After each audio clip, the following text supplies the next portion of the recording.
people! What's going on? We have a special guest today. What's up? What's up? Special. Go ahead, do your introduction, man. So today we have a very special guest. Actually, the reason why we're able to do this podcast on this beautiful furniture is because of Mr. Omar. Hey, so I didn't want to introduce him because I actually can't say his last name, so Badawi? I always get it wrong. Omar Badawi. I always go So Badalis. it's That's what I always say, the Badalis. it's Egyptian. Egyptian. Yeah, and in Arabic it would be pronounced Badawi, but we Americanized it to Badawi. Oh, It's much nice. easier. Yeah. If you say it you can almost make it sound Italian. Yeah. So that's good. Nowadays. Egyptian. So how'd you get? Oh man, we got a lot to talk about. How'd I get to this country? Yeah, how did you get here? Oh my gosh. Very different than the way Abel's dad got here. I'll tell you that much. It's very different. Abel's dad's story is ridiculously cool to listen to. It's one of my favorite stories. That's why I love his dad. I've known him for a long time. I knew him before I knew this guy. I mean, I knew of him, and we were all like, this guy's a jerk.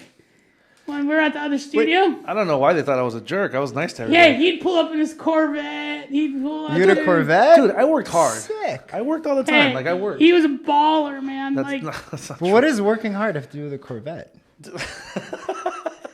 cause, I was like 21. 'cause he was all statused out, man. He'd come You're in, ridiculous.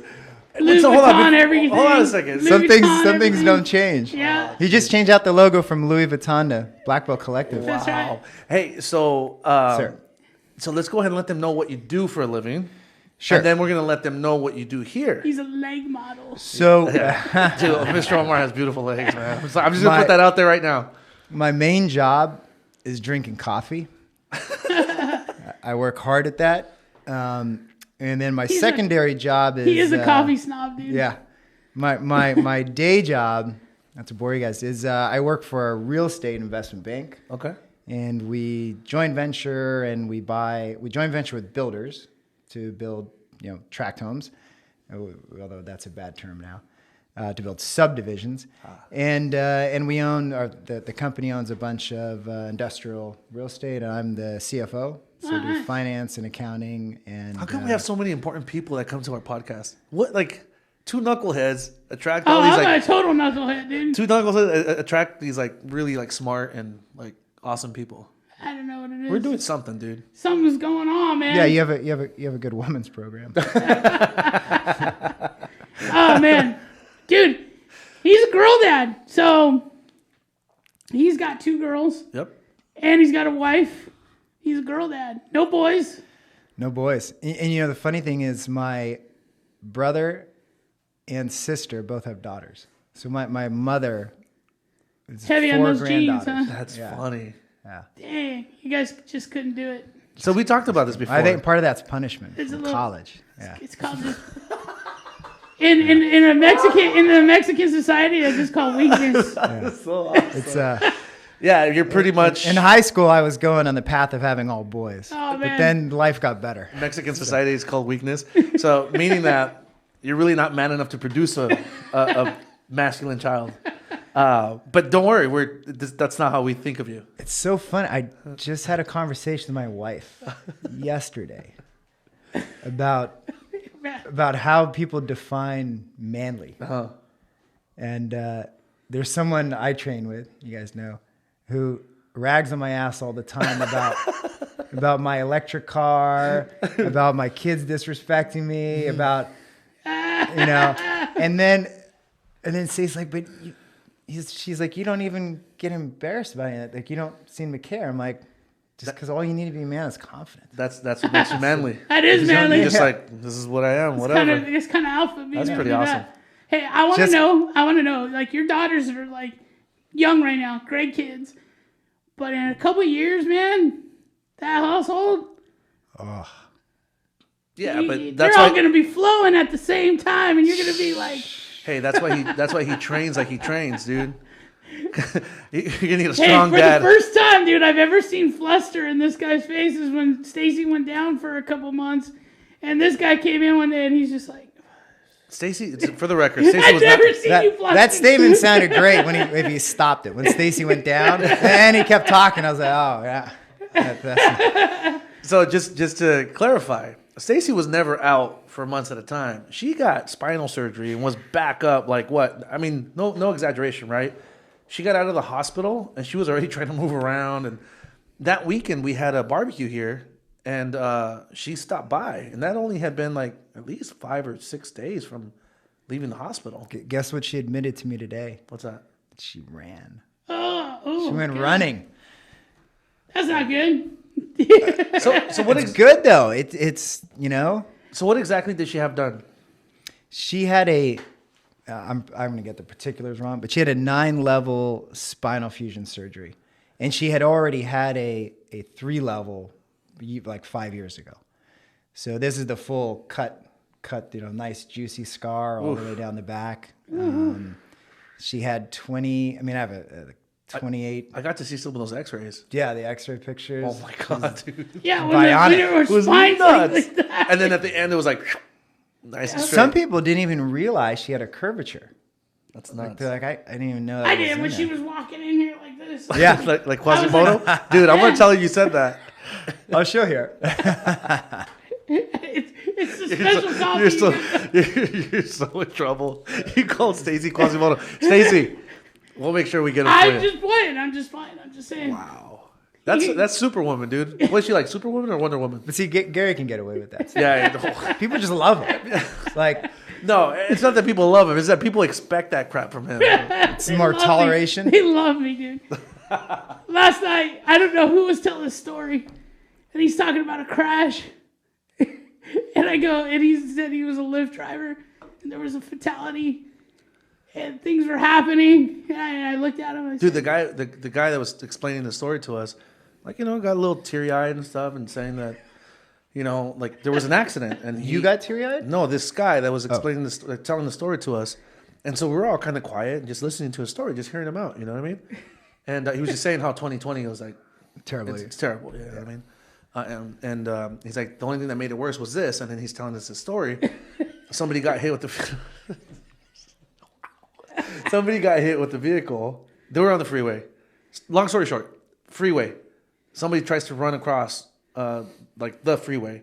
Oh, while vehicles are coming. Like in a third world country? No, like People here, cross? like here, in Orange 405, County. Okay. 405. Yeah, 405 freeway, and he's driving, and he has 2 clients because he's driving for Lyft, and boom, like this guy flies over them. He Ow. gets out and tries to like, help in any way he could, like to tend for the person. Maybe if he hit his brakes before. Person passed away, and yeah, so he's like, he's getting a little teary eyed, and then of course, Carrie here. I said, hey, man, did you at least get a tip? He started cracking up. I had to break the... Actually, you know what? It did. It made him laugh because he was like going down. I had Just to like, break the... It was just getting Too much. uncomfortable, man. I That's was a like, gift. Hey, so check this out. And did he? There's a twist. There's a twist to the story. So the 2 people that were his clients or whatever that he was driving. Passengers? Yep. They had just gotten out of LAX, and they were coming back from Mexico. Mexico? Yeah. And they were people who do like They're party planners. party planners, but like big wedding. events. Yeah. Yeah. So they had COVID. Yeah. No, they went down there to plan one, but the cartels ended up shooting up the place, And killing his- a bunch of people. And the people that hired them were killed. Oh my God, death follows these people. So they got off the plane, got in this guy's car, and then boom, this guy gets killed. What are the chances? They're not students here, are they? No. God, Lord. No. Sounds like craziness, dude. Sounds like a fake story. Yeah, but it's not fake. he was heading down this path, and I was just like, Yeah, he had to break the. I was like, hey man, did you at least get a tip or 4 stars? It made everybody laugh, and I was just like, oh damn it. But are you guys kind of tired of hearing how terrible 2020 is? Like, let's be honest. I mean, there's been some good. What are the positives? Honestly, I see nothing but possibilities. I see nothing but opportunities. I can't necessarily take them all, but I see that they're there. Someone should be scooping them up. You know what I mean? I don't think 2020 is that horrible. What I think is that it's testing us. It's testing different. a lot of us. Yeah. You know what I mean? But what's really cool about it is that we're still here. And that tells you something about who you are, who your team is, who you're surrounding yourself with, and what type of outlook you have when shit gets tough. For me, yeah, it's tough. 2020 has been tough. But it's not a bad year. You know, I've had worse years. Same here. I've had some pretty shitty years. I'd have to say 2017, 2015, 2014. Well, yeah, you've been through. Yeah, so I was like, this has been nothing. This has been fun. I've been like, yeah, you mean I don't have to go out? I don't have to do whatever? My wife's getting mad at me because usually I'm not doing something, Nah, she can't get mad at me. I'm playing Call of Duty. I mean, I don't want... I'm hanging out. I love being by myself. I mean, Omar, like, I don't want to minimize it. Like, I know that there's people going through really tough times. And, like, these stories that we just said right now, that's pretty bad. But it's life. Yeah. We've said it before. Life will slurp you up, spit you out. It doesn't care. Did you learn something? I hope you did. Because life doesn't care. So we call this a terrible year. But what would they call a terrible year 2 generations ago? Or a generation ago, right? Well, two generations Well, ago, I mean, this is a regular weekend. Yeah. Literally, there was not as much to do. Yeah. And they were probably at home barbecuing, hanging out with the family, checking in with their neighbors, doing whatever. Well, think even about the wars that went on. Yeah. Well, check this out. So, World War I, right? So, no, actually, before that. So, the Great Depression, World War I, Spanish flu, which killed millions and millions of people. And they didn't shut down during that, did they? World War II, right? World War II, right? I mean, that's... Oh, we got That's a lot. Korea, Vietnam. That's still. a lot. You Yeah. know what I mean? Just that. We didn't even go on, but that alone, you lived through all that. Like one person lived through all that. That's kind of a bad time. Yeah, that's bad. Yeah. But I got to spend a ton of time with my kids and family because normally I have a horrible commute. So working from home, and then we kind of rediscovered the outdoors. So your commute was hiking. Your commute was gnarly. It was not. It's gotten a lot better now. It was from where to where? So Well, from Huntington to... Well, so last year it was from Huntington to, geez, I blocked it out. Thousand Oaks, basically. Oh, jeez, Agora Hills. Hills. That's a drive, man. That's a drive right there. That's a drive, and now it's That's where I went to go get this table. Yeah. Yep. So now it's Huntington to. That was a day. I'm telling you, dude.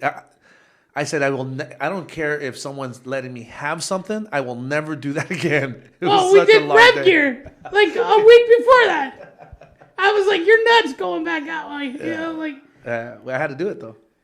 We won't have this sick table. Yeah, dude, it's true. I mean, but still, he was trying to get me to go with him to get the table. I was hitting, fuck you. That's all right. I literally was like, not again. You're not suckering me. Not again. Last time he goes, yeah, I'm just going up to LA. We're just going to get some bags. It's over at Rev Gear. It's not far. We'll be back 2 hours max. It was like $15,000 worth of merchandise. Dude, 8.5 hours later, in a storm, and this dude needs you to be here like by a certain time. So we're like, whew. And I'm like a woman. I have to pee every 15 minutes. He does have to pee every 15 minutes. minutes. I gotta pee, man. I'm gonna hold it. And we sat on the freeway, bumper to bumper. I told him we're not stopping for you to pee, dude. So speaking of those early days when you were getting this place up, you're a Miyagi-Do. Yeah, absolutely. Fan, right? Yeah. Jeez, So Bella was saying, how come these people don't realize like they're doing all these chores, paint the fence, and then she goes, it's kind of like when Abel had us working and painting everything at the new studio. It's just like that. Free labor, dude. Oh, this guy knows. That's Miyagi's. And then she got annoyed that you didn't tell her to paint a certain way because we were using the rollers and everything. You didn't bring it old school and make a. Did you tell her no because he wanted free labor and he wasn't really teaching you anything? So she was mad because I didn't tell her like brush up, brush down. Yeah, I just told her it's because he's Mexican. They only do it efficient. Just work fast. Just work fast, sweetie. Just work fast. You know what? See, that's the good. issue. Kids are just too dang smart these days, man. Like your kids are brilliant. I talked to smart. Yeah, I talked to Jimena. I can't get away with stuff. They catch every detail. Every detail. It's a different generation too. Like anybody who's told you like, oh, you let your kids talk to you like that. I've had people tell me that too with my boys, and my boys are intelligent, far more intelligent than I was when I was a little kid. And they can come back and snap at you at an intelligent way as young kids, and it hurts because you know it's freaking right. You're like, shut up, just shut up, you know. That's usually one of them get a backhand, and then I get a scolding. You know, it's a whole thing. You have girls, you can't do that, man. You can't. They're so sweet. Yeah, but I got Bailey. Bailey's, yeah, she's rough. Tomboy? She's tomboy. Oh, okay. Rough and tumble and smart mouth. Like Bella's the sweet, really. And Bella's older. Good. She's child, the older child. Yeah. Bella's she's in 6th grade. Bailey's in 3rd grade. Woo, 6th grade. You're almost there. Almost. You're almost there. Oh man, I feel for you. But what's funny is Bella's like the girlier, but she's so tough. She's really tough. Like she'll fall on her bike when she's learning a bike. No cry, gets up. Bailey, it's an episode. It's an episode. That's both kids, right? They're just different. They're so different. So different. Yeah, that's all my He's kids just are very starting, so you'll get a good taste of like personality. Oh no, I can see that already. Well, My you boy's have one. you have an angel and you have a devil. Which one's which?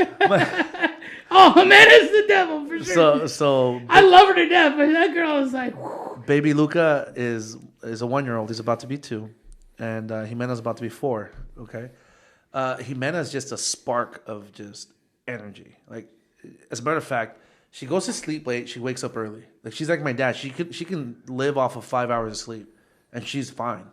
And I just don't get it. And baby Luca is just chill. Like he's like totally zen, and just relaxed. And the sky could be falling. And he's just like, it's good, man. Everything's good, you know. So it's like yin and yang for sure, for sure. And it's funny because Gloria and I talk, and we're like, how did that happen? Like, how did it happen that? So when Jimena was born, I bought her a little plush toy, like the little tiny ones, the little collectible ones. And I got her a little fox, big old eyes, like a cute little. I was like, oh, like it's like my little fox, right? Dude, like 2 days later, I had to toss it.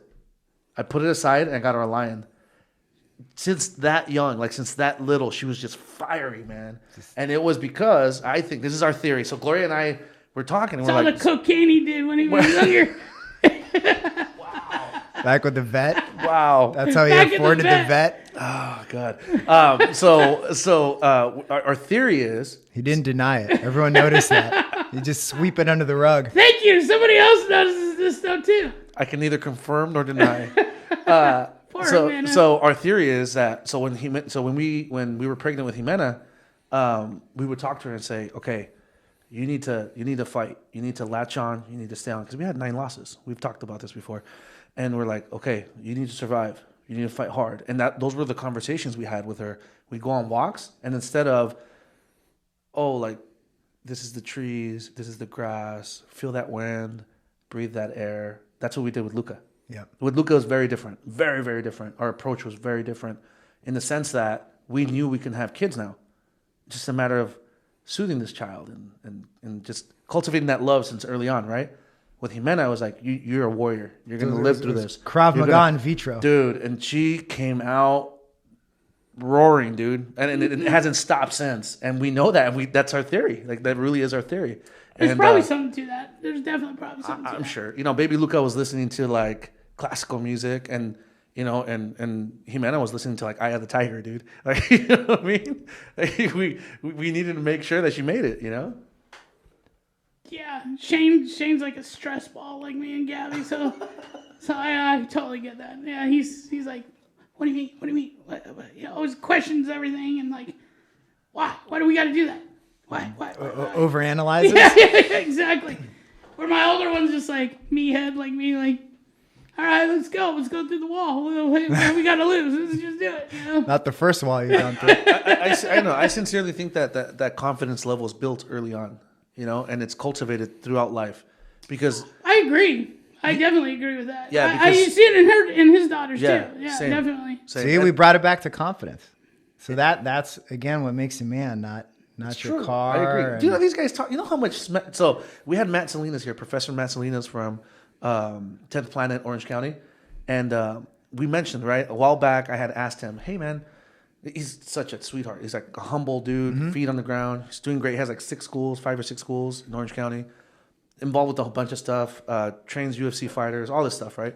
He has skills. He trains people with skills. He has all the reasons why to walk, with his head up high and, maybe float off the ground a little bit every now and then. And he doesn't. He's humble, super humble. And I asked him, I said, hey, so how do you do that? How do you carry yourself in that way? Having this much attention, working with so many people that are on TV and stuff like that, famous people. And he's like, you know what? When I'm surrounded by friends that roast you on a daily, he's like, that's what keeps you humble. You know what I mean? These guys, Gary's just one of them. Dude, we have a whole school full of these people. But there's something about elite jiu-jitsu guys in particular, very humble. Maybe it's elite martial artists in general. I think they it tend would to be the good ones. Tend to be humble. Trying to think of that. I've met some martial artists. Yeah, pretty much. Yeah, But the it ones seems that to be a thing about jiu-jitsu. I think because Well, there's nothing to prove. yeah, You got nothing to prove. What do you have to prove? Well, because also Master Firearms is like that. Also, he was one I'd love to have in that chair. And same with John Will.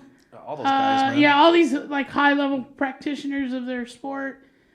Cocky guys or boxers? Boxers are cocky. well, yeah, or mid-level. Like they're not the greatest, but they They have some skill, but they're not Yeah. quite there yet. Like quite. That was me when I was younger. I had a chip on my shoulder. I was all about like, don't talk to me. Why are you looking at me like that? Like that type of thing, I get the sense that from hearing stories, because I wasn't here like when you were first coming up in the ranks or you, but from the stories I hear, it seemed like there was a lot more ego. Like when I hear about the way you guys used to fight and brawl and people used to lose their cool. Like I couldn't imagine us having a sparring session and someone losing their cool here because none of us. A lot of alphas in those rooms. No, I think there's a lot of alphas here. I mean, you're in a martial arts studio, and it's not a small school. I think that the environment you're learning in has a lot to do with it. So I've always said that this family, like a real family environment, right. and I have a moment in time when I was like, oh my God, this is really family. So I'll tell it to you. So when we were doing the very first instructor test here, so we started test like 8 o'clock. Right. Okay. So I'm typically not a morning deuce dropper. I'm like a later morning afternoon. I'm kind of like you. Like you. 11-ish. So and this is going to be, especially with these fine drinks, it's going to be an issue tomorrow. Hey, for me, it's the first thing in the morning, man. Yeah. It's so awesome. Oh, it's great. Yeah, but let's get out of the way. So we were doing the test, and I was like, oh, damn it. I gotta drop a deuce. But I wasn't the only one. Are you kidding? Because our own esteemed Stan Really? had to drop a deuce. But he beat me to it. And he destroyed. He absolutely, unequivocally I'm sorry, Stan. destroyed that bathroom. Like my eyes, it was. Hey, listen. If I was impressed. If master instructor's going to do something, he's going to do it right. He's going to destroy it. But then this is what I did. I was worried that if I go too long, someone, probably Gary, is going to give me a bunch of flack, right? So that's what you were thinking of when you. Yeah. So I'm like, I gotta turn this over quick. Pitching little loaves, dude. Yeah. He's pitching little loaves. And I'm sweaty and wet. So That's gross. So I took a deuce without building a nest or putting that little gasket. Wow. Like I raw dogged it. And then as I'm sitting there dropping it, thinking about how to get it back in the test, I'm like, I'm not even that grossed out. This is like family. This is like home. I can drop like a deuce with no gasket, It's no okay. bird nest. It's okay. And I was okay with it. I'm gonna tell you a little And he secret. shared a moment with Stan, man. You guys got Yeah. Oh, yeah, he knew because he came out apologizing. He's like, oh, I'm like, damn, that's impressive. I'm gonna tell you a little secret about this studio. So there's some drawers there right next to the toilets. If you pull that drawer out, there's some wipies there Oh, so if we ever did an EDC on down, both restrooms. I keep that little bag. Yeah, that got little some black wipies there. bag Oh, I so you were covered. okay. Yeah. You were okay. All right, always. yeah. So for people that don't know, if you come and use the throne, there's wipies there. It's exclusive for You're the welcome. listeners of the podcast. You're welcome. Yep. I can care less, dude. I'll drop the deuce and not use some wipies. I'll go over there. Hey, you're a barbarian, dude. That's If you right. don't use wipies, you're a barbarian. And then I'll teabag you like no other, dude. It'll smell like a truck driving for days right on your nose, dude. Right there. Yeah. Hey, do you remember how cold it was that day that you guys did that testing? It's coming. It's Winter's freezing, coming, dude. It is cold. It's This freezing. place gets that way. Yep. We had the dragon on. People at home that don't know, the dragon is this big old thing that looks like a bazooka. It's Abel. He chases it's the dragon still. It's this heater that we have that gets fed with this massive propane tank, and it warms up the place. It really does a good job, but it's like it eats through propane like crazy. So those months that we It use looks for, like a jet engine. yeah, it does, and it sounds like a jet engine. Yeah. And then for those 3 months that we used it, every single month, no joke, no less than $400 in propane. But I mean, we need it. So You know what you do? Is put a tip jar right out there. You want to how stay bad warm? you want to stay warm? Fill this up. I'm telling you. That's That's what I do. He's afraid to lose people. I'm like, I want heat. You want heat in here? Omar, $5. Yeah. No, I'm not concerned about the He's a students. baller. It's the parents. It's the parents, watching. yeah. They sit on, they're in the area and then it's freezing. Abel doesn't care about us he doesn't care about the adult students, by the way, everyone. Abel's all, which is good because I have kids, all about the kid program. I do care about the adult students. I just don't baby them as much, because I just don't baby them as much. I care for them a lot. I just don't baby them. You care for them, but what are some of your pet peeves? Training. In training? In training. Okay. Well, it could be things you notice, like it really bugs me when people. So in training, what I don't like is crybabies. I have no respect for it. I have no sympathy. I have no patience with it. Like you come here, you might not know anything. You might not even look good at all on the mat. But if you're trying and you're busting your butt, and you're not crying about it. He's referring to the black eye he gave me. And the fact that I was like, oh man, that kind of hurt. And I was like, I have no. This is ridiculous. Jesus. He was trying to set me up to talk about this black guy. No. That's what happened there. You see that? By the way. That's why I said you don't care about your adult By the selves, way. 'cause you hurt us. You mangled By the way, poor dude, Omar. you're like, dude, look at this like healing factor, dude. There's nothing there. I just thought he had some blush on or something from the No, night before. it's gone. Hey, but that's why he's in here. Now I know why. Yeah, he came to tell his I was school like, how why he got a black Omar? eye. Why do we have to have Omar on here? And he's like, I don't want him to sue me. I didn't want to get sued. Yeah. So we're having him on. What's funny is that recently we just upped our insurance too. Hey, Omar knows what he's doing. He's a smart guy, dude. Omar knows what you got here. So crybabies. Yeah, I don't like whiners. I don't like whiners. I don't like crybabies. Like the studio has everything you need to be comfortable and to learn and to blossom if you're putting in work. It doesn't matter how beautiful the studio is. It doesn't matter how state of the art it is. It doesn't matter how good the instructors are. If you're just a crybaby and a whiner, doesn't matter how good everything is around you, you're not going to get far. You're giving up on yourself before you even start. You know what I mean? Oh, there's plenty of people I know. I know one of Gary's pet peeves. I'm an easy read. You don't have to tell me. No, but one of them, I believe, is body odor. Because you had a class at the old studio where he stopped.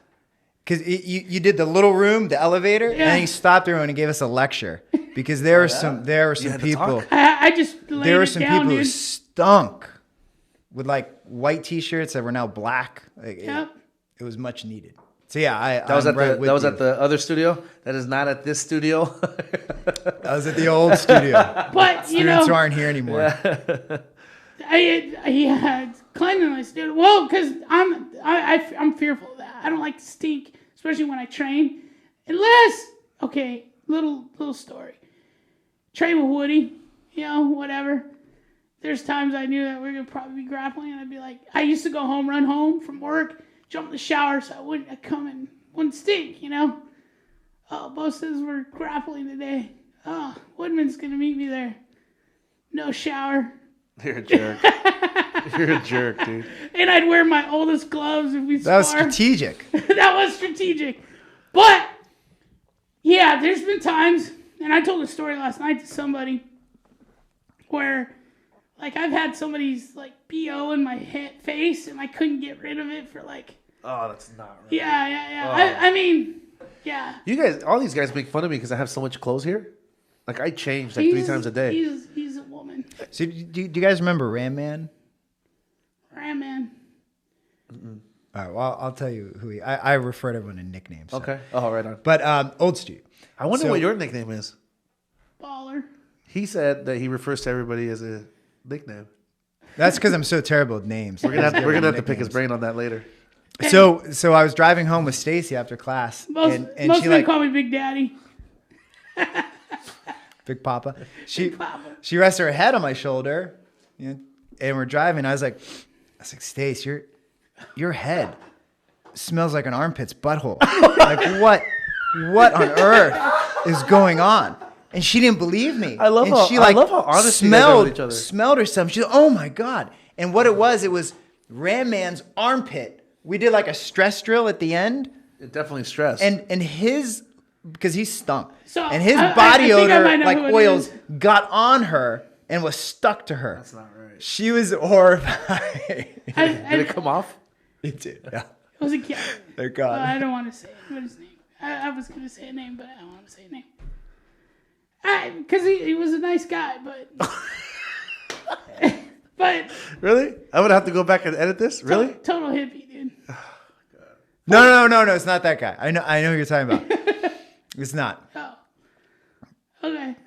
I call him Ramman because AJ did this drill where we had to line up on one side and line up another side, and then you had to run to a pad and hit it, and then you run to another one. And this guy ran so hard, he tried to run through AJ, and so it reminded me of the He-Man Ramman, where they would I remember Ramman. Yeah, and so we just called him Ramman. That's pretty good. I just realized what you're saying, Ramman. Yeah, I know what you're He-Man. talking Yeah, about. Put his head down and just... Oh yeah, that's what he did. That's funny, dude. funny. What's in this coffee? Oh, coffee? Yeah. Cheers. So what's some of your So that's one of my pet peeves. so for instance, since Chris, who trains me a lot, I know that he gets annoyed when people don't extend their punches, including me. I was so short punching. Right. Part of that, you're always worried about hyperextending. So what are some of the things where it's not like whiners, but just technique? What are some of your technique pet peeves where people do something a lot that's on poor kicks, technique? on the kicks, no chambering of the knee. There's no good kick without a good chamber, and you see it so often. Yeah. And then when you see someone do it correctly, you're like, that person understands. That person knows. Yeah. So chambering of the knee. The other thing is like for us, like shelling. Yeah. Just like a crappy shell, It just That's one of Stacy's. Yeah. Just shelling properly. You know what I mean? It's a very basic thing, but it's a foundational thing. So if that's not right, a whole bunch of other stuff won't be right. Yep. Agreed. How about you, Mr. Gary? Everything annoys me. Everything. Hey, It's quite honest. It depends on the person.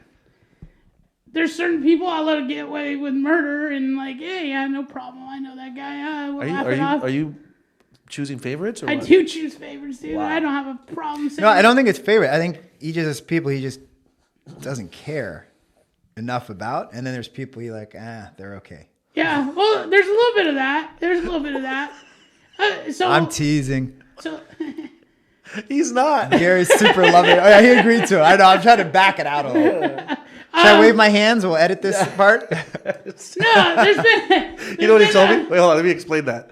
So I told him how hard it is for me to edit. He whined and complained to me. And so he goes, dude, do this. So even if you're like fast forwarding it, you see the arms going like this, and that's what you cut. It's bullshit, all that editing crap. It's full of shit. Dude. Says the guy who I'm doesn't just do gonna- it. Now I'm just gonna, Well, speaking of, when are we doing the unedited late night kind of? He'll never do it, dude. Adults only so- podcast. He'll never do it. So for the most part, I mean, I don't Omar, he'll never do it. I don't mind it. Now let's hear his excuse. I don't mind it. It's smart, Abel. Hey, I don't mind it, but the issue is this: that some people have a good thing, and then they abuse it. So like, I don't mind doing that, but this guy's so abusive with those powers that he'll take it so far. That's and, not true. And then, But That's not true. I keep it very professional in here. I mean, I think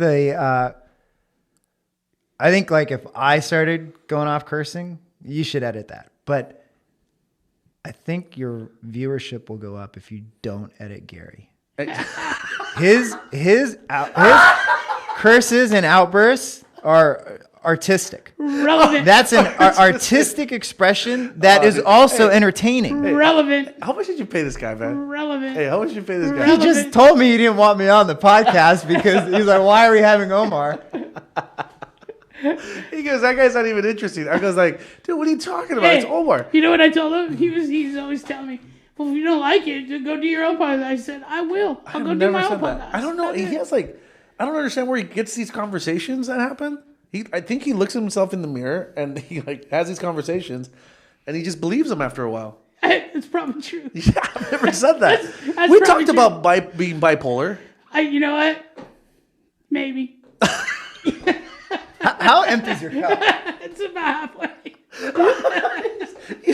Do you notice? He gets more quiet Yeah, he does. when he drinks? Yeah, I don't like It's that. the opposite. Yeah, we can't give him coffee, man.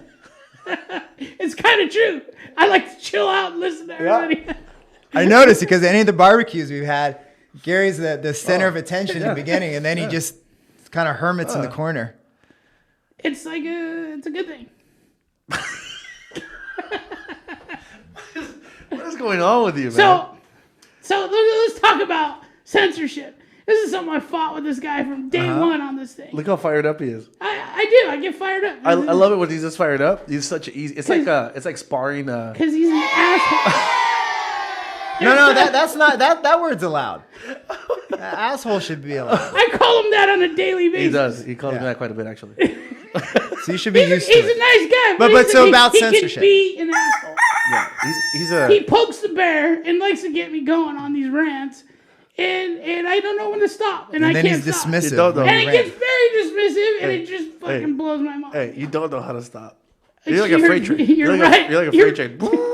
You're right. You know Full what? steam ahead. We got gloves out there, guys. I told him, We have a defibrillator out there too. dude, I'm about ready to walk off. I told him the other day. He texted me something, and he said something about the damn defibrillator again. I can't even talk. Dude, he's so And angry. He's angry right now. and you know what I told him? I'm gonna go over to your house and kick your ass Yeah, right he goes. now. No, he didn't say that. He goes, "I'm gonna f you up." He told me. I was like, Gary. I love when Gary reverts to fourth grade. I love it. What's going on? I love you. But he was serious. He was serious. But he likes to get me to that point. And he's like, "That's the Gary I love." That's what he texts me. Yeah, I am interested in what you were going to say about censorship. If Thank you for bringing if it you back. remember. Thank you for bringing it back. We're in fucking America. And this dude's censoring people. Putin over here. Mexican Putin over here. Is Pedro Putin? Pedro Putin, man. That's his nickname. PP. Pedro I'm gonna Putin. leave this on so that way you guys see how ridiculous he gets. Okay, then you guys let me know if I should censor him or not. I'm watching, and the first time I'm watching, all of a sudden I hear, "Arr!" I'm like, what the fuck was that? What the fuck did you just do? You just censored me. Let me tell you, talk for a minute about censoring. So, I grew up when I was 3. We Look moved. at, he came from another country. We moved. Talk to him about censoring. Well, I was born in Pittsburgh, Pittsburgh. You remember that? and then when I was 3, my dad's an engineer. He worked for the oil company, so we moved to Saudi Arabia Talk about censorship. So not only was the news and TV censored, what TV you could get, they censored the products you could bring in. We had a battery charger made by Sears, and we're bringing it through customs, through the airport. They took a black marker and crossed off the word Sears. Well, at first they were going to take it away. And then my dad talked to them. They crossed off the word Sears. It turns out they wouldn't let Sears in the country or McDonald's or Coke because it either did business in Israel or had a large Jewish ownership, stock ownership or something, Really? or a lot of investors. So they would censor certain products, and then of course they would censor the news. So like when we were there during Gulf War, when Gulf War broke out, we got AFRTS, Armed Forces Radio and Television Service. And that was the first time we got like uncensored CNN news where we actually knew what was really going on. Wow, that's because cool. all of it was censored before that. Dang. See? Look at, and then you're over here trying to bring that shit back. So here's the deal. He thinks I'm doing it to like control him. But here's the I deal. literally listen to all this stuff with my family. Yeah. Like we literally like we all tune in. I've heard Bella listening before. Oh yeah. Yep. So we put it on the big screen TV. We only have one TV in our house, and that's purposely done. But it's a really big, awesome TV. But for someone who has such a big dreams, so you're doing all that, just narrowly thinking about your family. yeah. What about all these viewers out there? Exactly. if they're on board with what we're doing. Yeah, exactly. No, they are. It's just you're not on board by. Yeah, exactly. You're gonna build a monster. You know what? You know what? He's like this. Gloria, don't worry. I'll take care of it. So That's how it is in his house. Gloria rules the roost. Oh, Gloria doesn't care about cussing. Dude, she's I think- a therapist. I think- She's a psychiatric therapist. She doesn't. It's this guy. You know what it is? You're right. It's a religious thing. Hey. He's Christian. I'm Catholic. It's a religious thing. It's a religious. wait, Abel, you're not Catholic? No, I'm like For real? I'm Christian. Yeah. How'd that happen? He's born again. So we were. He's born again. Like we grew up in the Catholic Church, and I mean we're from Mexico. I mean, Yeah, that's then, why I'm surprised. And the area that like my dad grew up in, or like where my dad's from, that's where the war. The I mentioned this before. The Guerra de los Cristeros. That's when the Mexican government was trying to tax the Catholic Church in Mexico, and there was a full-on like war. Pancho Villa, Emiliano Zapata. You guys might have heard of them. So he was so afraid he turned over to the other side. So, That's what it is. so like the family comes from like a really just long lineage. As a matter of fact, on my dad's side, there's priests and there's people like involved with the church, like big time, you know. But you know, as years went by, you know, my dad had a trip to Japan. Actually, we got to ask him about this. He had a trip to Japan. He had an opportunity, a business opportunity out there, and he took it. He went out there. And he went through some stuff out there where he was just like, this is nuts. Like, this is what's going on. And he kind of dug a little deeper. He came back reading his Bible and stuff. And then he started asking questions like this, or why that, you know? And little by little, we just started going to church, trying to learn, you know, see what's up, you know? And my dad went to church first. Then I went with him. Then my brother and my mom was the last one. Like, my mom was just like not having it. And she was the last one that started going. And then we all go to church. And at some point, the whole family was actually kind of looking at us like we're the oddballs, you know? And like to this point, most of them are Christian now too. Yeah, it's crazy how that happened. So My dad's actually, so part of the business that he does with the agave tequila, he's acquiring different pieces of land and stuff. He's building a church for them out there and stuff. Yeah. So that's very cool. That's his drive out there. Like he's not doing it for so much for business. He wants to leave something out there for the people where he grew up in that area. He's building a church. He wants there to be like help for the community and all kinds of stuff. So yeah. I get so suspect of do-gooders. Like Some people that had tough lives. some of the nicest people I've met are Mormons. Yes. And then sometimes Same here. I get suspect. We were just talking about and the I tell Mormons. them this to my friends. I'm like, I get suspect because you guys are too nice, where I think you're doing it because either you know something I don't know, or it's fake because you're before trying you- to get brownie points. Before you walked up, we were just talking about the Mormons. Yeah, because we were talking about the Mormons that are in Mexico, and I was telling them that they're unsafe there because they chose to live near some lithium mines, And lithium, I mean, we know that is extremely, extremely expensive, more so than gold. And there's cartels that want to take that over. And so if you live there, you're in their way. And so we were just talking about that. That's what we were talking about before this. Because see, growing up in Saudi Arabia, I had different religious experience. There were so many diehard Muslims, pray 5 times a day, who were terrible people. You know, like, and you would see them when they're in Saudi. They're so religious. You get on a plane and you have a layover in Bahrain on your way to London. Oh, they're the first ones at the bar, getting hammered, you know, hitting on girls. And then as soon as they get in Saudi, they're Mr. Devout or Mrs. Devout. And but I think in there they take it to such an extreme where women aren't allowed to drive. And so it just really from In an Saudi early Arabia, age, they're not allowed to drive? only recently have they started or toyed with the idea of letting women drive. They weren't. How long were you there? From age 3, and then I left on my own to come back to the US for boarding school at 14. And my parents stayed there. They were there for over 20 years. So you were there for a And long it started time. messing with their heads a little. Like they had a hard time assimilating to life back here in the US. In fact, they left. They left the US, went to Egypt. Couldn't assimilate there either. And now they're in London or outside of London. They're That's in the so UK. crazy. Oh, Yeah, I mean, I'm listening to what you're saying. I don't know that it has. So I'm like, sorry to interrupt, but I just not very religious. I'm not religious at all. Yeah, And part of it was because just seeing it, I just such a bad experience with religion. And you get these little religious police who would come up with sticks and try and hit my mom if her sleeves were too short. Oh yeah. This was like right after I got a basic training. So the Army, after basic training was done, they have to send you back to wherever your home is. And my home, technically, because I was in college, is my home is Saudi Arabia. So they flew me back to Saudi. So after basic training, I had to go back to Saudi, and then I had to get a flight to come back to the U.S. But so I stayed for like a month. And once you go through basic training, which McKenna's going to find out on Monday, you feel like you can conquer anything. So the little religious guy comes to hit my mom, and I was like, "Oh, don't! What are you doing? thinking?" And mom's like, "Don't touch him! Don't do anything, because they'll lock you up." So, you know, That's just got to be tough, huh? very I very. couldn't Somebody do that. messing with your mom? I couldn't do that.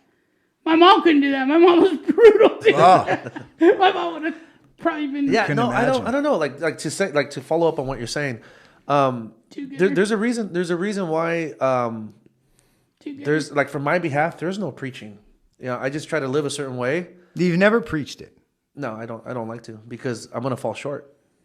Like Well, I know and it. you're going to annoy everyone around you. I don't you even do. care if I annoy them because I might annoy people now just doing what I do. He does. But- He doesn't know people. But I don't preach it because I can't live up to that. And you're a fool if you think you can. Yeah. You know what I'm saying? Like it so I just try to do It's what such I a can. high bar. It is. You, It's you such a gotta, high bar. You just strive. Well, it's not only that it's such a high bar. I know who I am.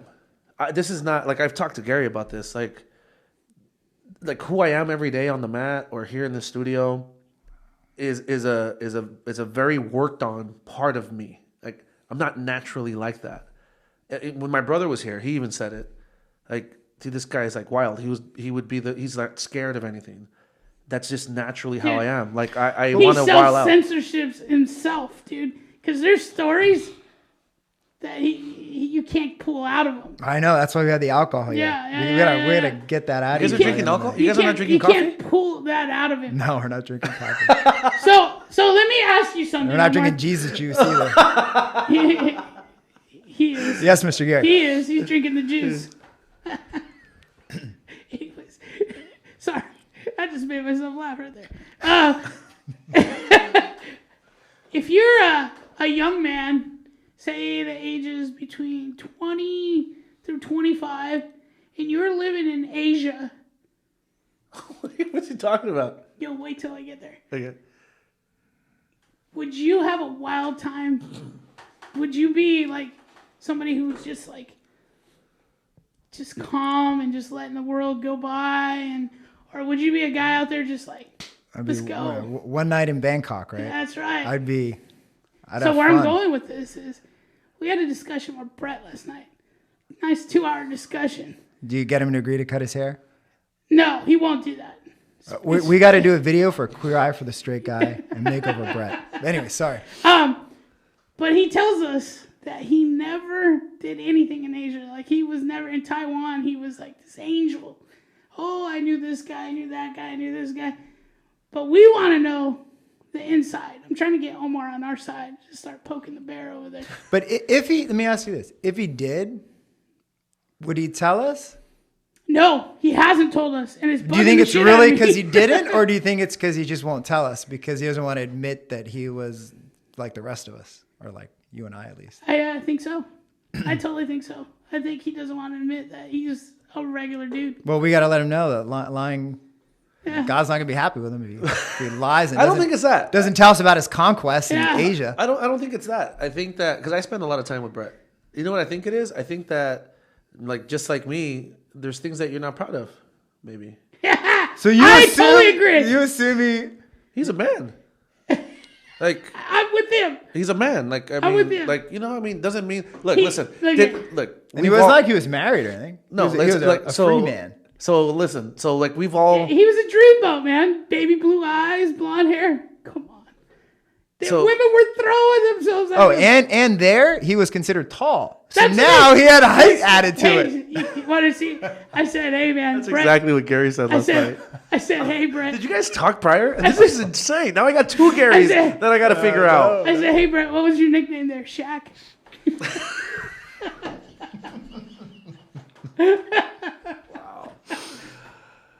So listen, we're three men here. We've grown up, and I'm sure you're not proud of everything you've done in your life. And some of us have chapters, not just like a day. Some of us have months, years at a time, where maybe you didn't do stuff that you wanted to be so openly about. You know what I mean? And so I'm giving him the benefit of the doubt. I don't think that he thinks he's better than us.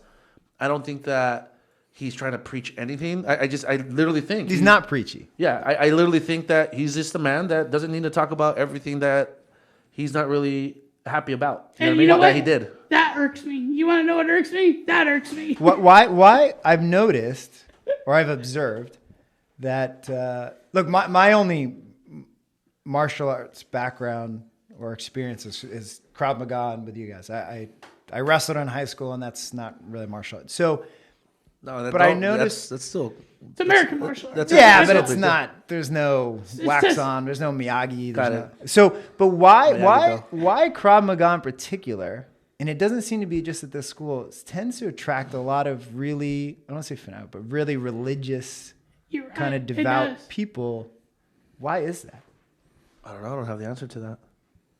That's a good question. But what do you? I really don't consider myself devout. I don't. I'm not talking about you, but do you consider?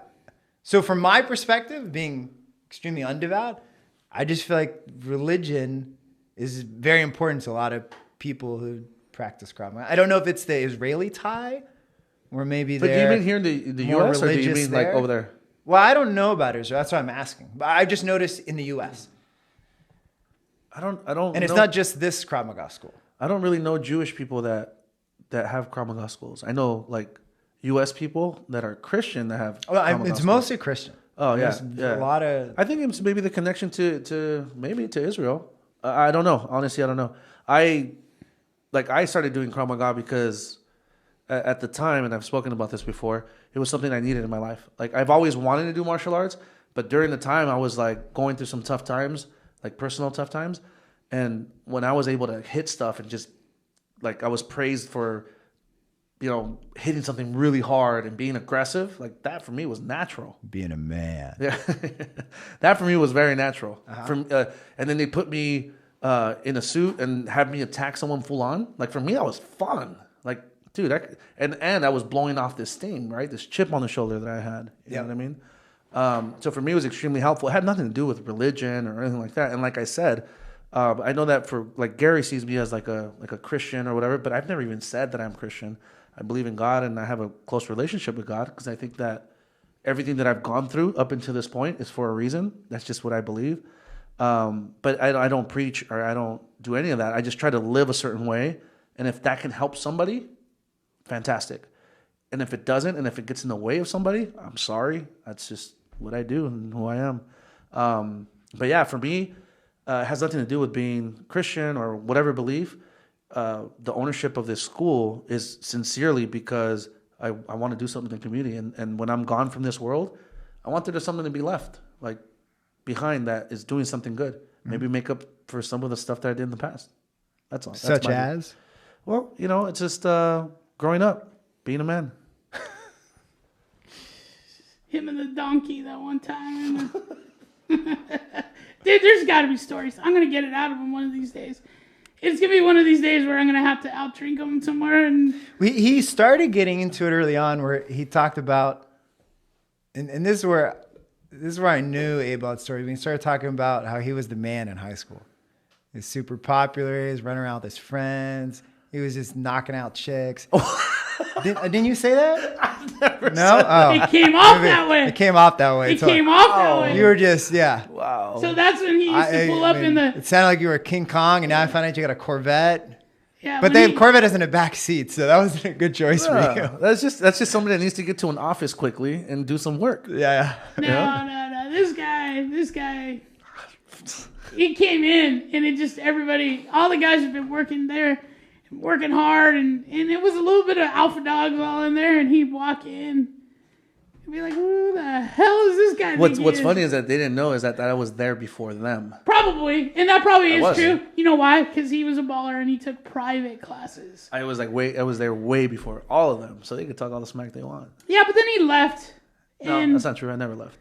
He just took private. he just had privates. He saw the people, and he's like, I'm not training with these Yeah, low- because we all low have these class. we have all these great stories, and everybody goes, I don't remember Abel there. I don't remember that. Sure. Because it's true. Because he thought he was a baller and he didn't want to get us. I don't even know where he gets that from. We would have whooped his ass on the mat. Well, he knows you pretty well, so I imagine there's some level of truth. So it's kind of like, that show, Dexter. Have you seen Dexter? Yeah, I love that show. You talk about the dark passenger. Yeah. Sometimes I feel like, this is just my opinion. Sometimes I feel, so you can tell I'm married because I have to say I feel because then they can't argue with you. But I just, that's how I feel. You can tell I have problems at home because I don't say I feel enough. But I think it's probably proven that it seems like a lot of people carrying around a heavy dark passenger tend to really turn to religion. Maybe. I think some people are looking for peace and looking for healing, and I think it's very hard to find peace or healing in the same stuff that got you involved with the stuff that you're not proud of. Mm-hmm. You know what I mean? So, hey, where are they buried at? Where are they buried, Abel? And you know what's funny is that there's like different levels of this, like, what'd you call it? Dark passenger? Yeah, just from the show Dexter. Right. Dark passenger.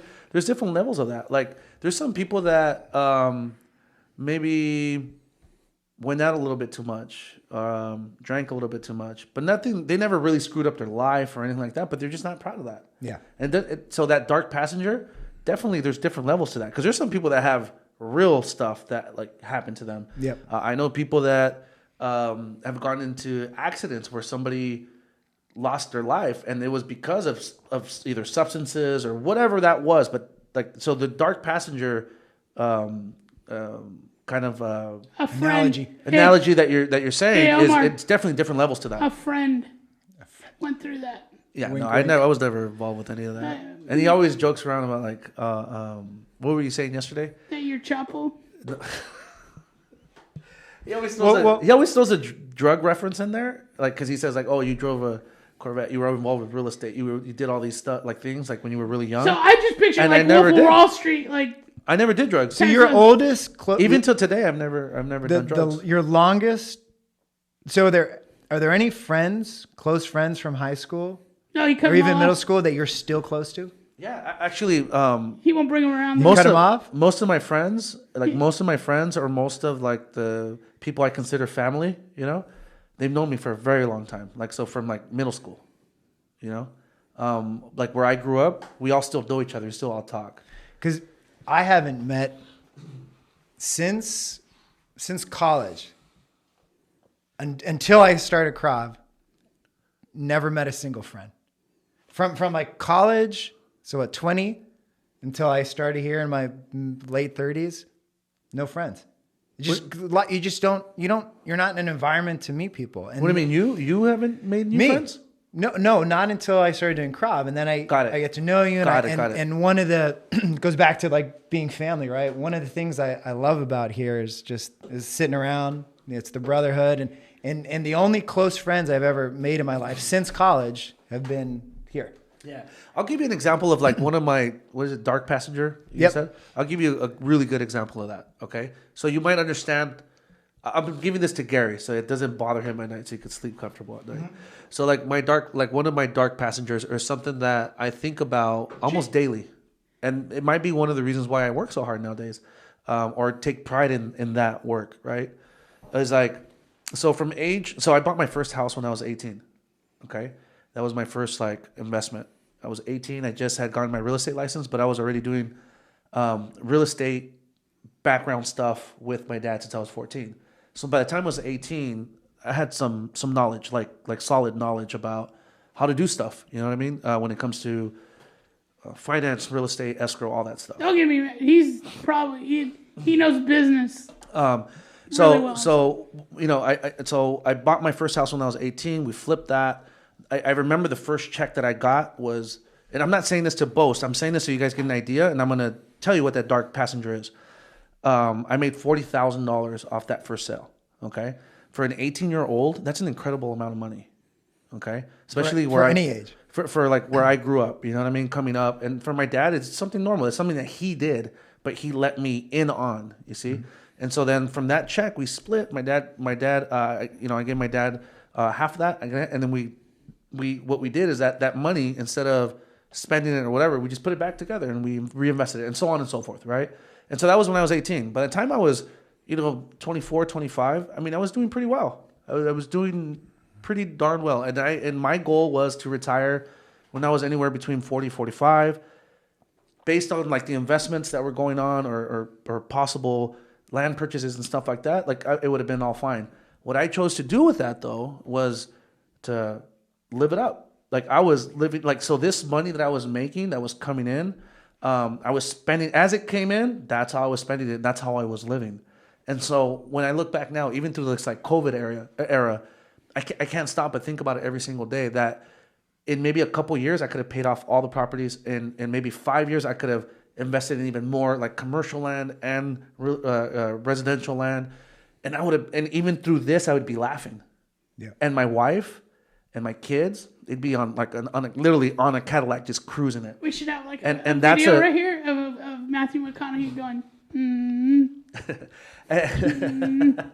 Yeah, I love that movie because like that was our mentality when we were doing business. Like let's go hard, let's hustle. My dad and I would wake up early in the morning, leave late at night. So my dad's thing was, you open, you're the first one there, and you're the last one out, like always. Mm-hmm. And I did that since I was 14, almost like maybe about 20 years with him straight. Like we worked together, and I can't stop but thinking every single day, even when this is my own business. He did that until he met Brett, and he's like, Brett, you open. Yeah, there you go. You get in here early. Got a little older. It is true. Yeah, I got a little older. And so... No, that's what happens when you have kids. So that dark passenger is, you know what? I could have been laughing through this whole COVID thing because I would have had my nest egg, and we would have been absolutely fine. Even through the previous recession, I could have laughed through that. But I chose to use that money for traveling. I traveled a ton. And that's great. Those are memories that nobody can take away. But those memories won't cover my child's private school. Those memories won't put some nice, clothes or a roof over my wife's head. Cadillac, you know what I mean? Like a Louis Vuitton bag. So you know what I mean? Like it's just the waste. Type of stuff. There was such a big waste, and that's where I came from. It was like a massive waste. I could have helped so many people. I could have. I could have done a lot with it that I didn't, and that bothers me. It bothers me a lot about me. Yeah, that's a good thing. I give him hard on yourself. Yeah, I give him a lot of crap for this stuff, but he's actually a pretty good guy. Definitely one of my closer friends, but I give him crap for that. But that's not what he's talking about. We want to know your dark passenger. That is one of my darkest ones. That's a regret. That's a regret. That's not a dark passenger. No, it's a passenger because I carry it with me. Let me see the tracks on your arm. You're chasing the dragon. I know you are. No, I literally carry that with me every day. There's So there's times where like even through this, like there's families that like call me up, hey, Mr. Abel, I gotta cancel because we got our hours got cut or whatever. Like I'd be like, don't even worry about it. Don't even worry about it because I got it. Look, I did all this stuff right as I was going up when I had the opportunity to do it. Don't worry about it. We got you. But I can't do that. Yep. You know, we figure out a way to do it. But can I, like, if I would have done the right things, could I have done more? Absolutely. Today we would probably own this land. We would have owned the building. We would do this for fun, not to, you know what I'm saying? It's just a different thing. Like it is a passenger for me because I think about it every day. I should have made better choices when I was younger. Yep. Well, I think everyone can say that. Yeah. Except for Gary. No, Gary has no regrets. Exactly. I told him I hit the lotto. I'm gonna come to you and I'm gonna need a lawyer so I can get my money together. I'm gonna hit it this weekend, by the way. And I'm gonna purposely get a tattoo that says "No regrets," not regrets, no regrets. I want it spelled wrong. I don't want it right. You know? I don't know. I think I realized. I genuinely realized that like I'm the opposite of him. So my regrets aren't necessarily that because I didn't do a whole lot wrong. I just was a dad very young, and so I went like right out of high school, and I was like working 2-3 jobs just to put food on the table. I almost went into the military, but then I would be away from my family, and I didn't want that. So working so much and settling for that's my regrets. That's like, I wish I would have done like, finished my education and done all that stuff. I would have loved to teach. I would have loved to have done all that stuff.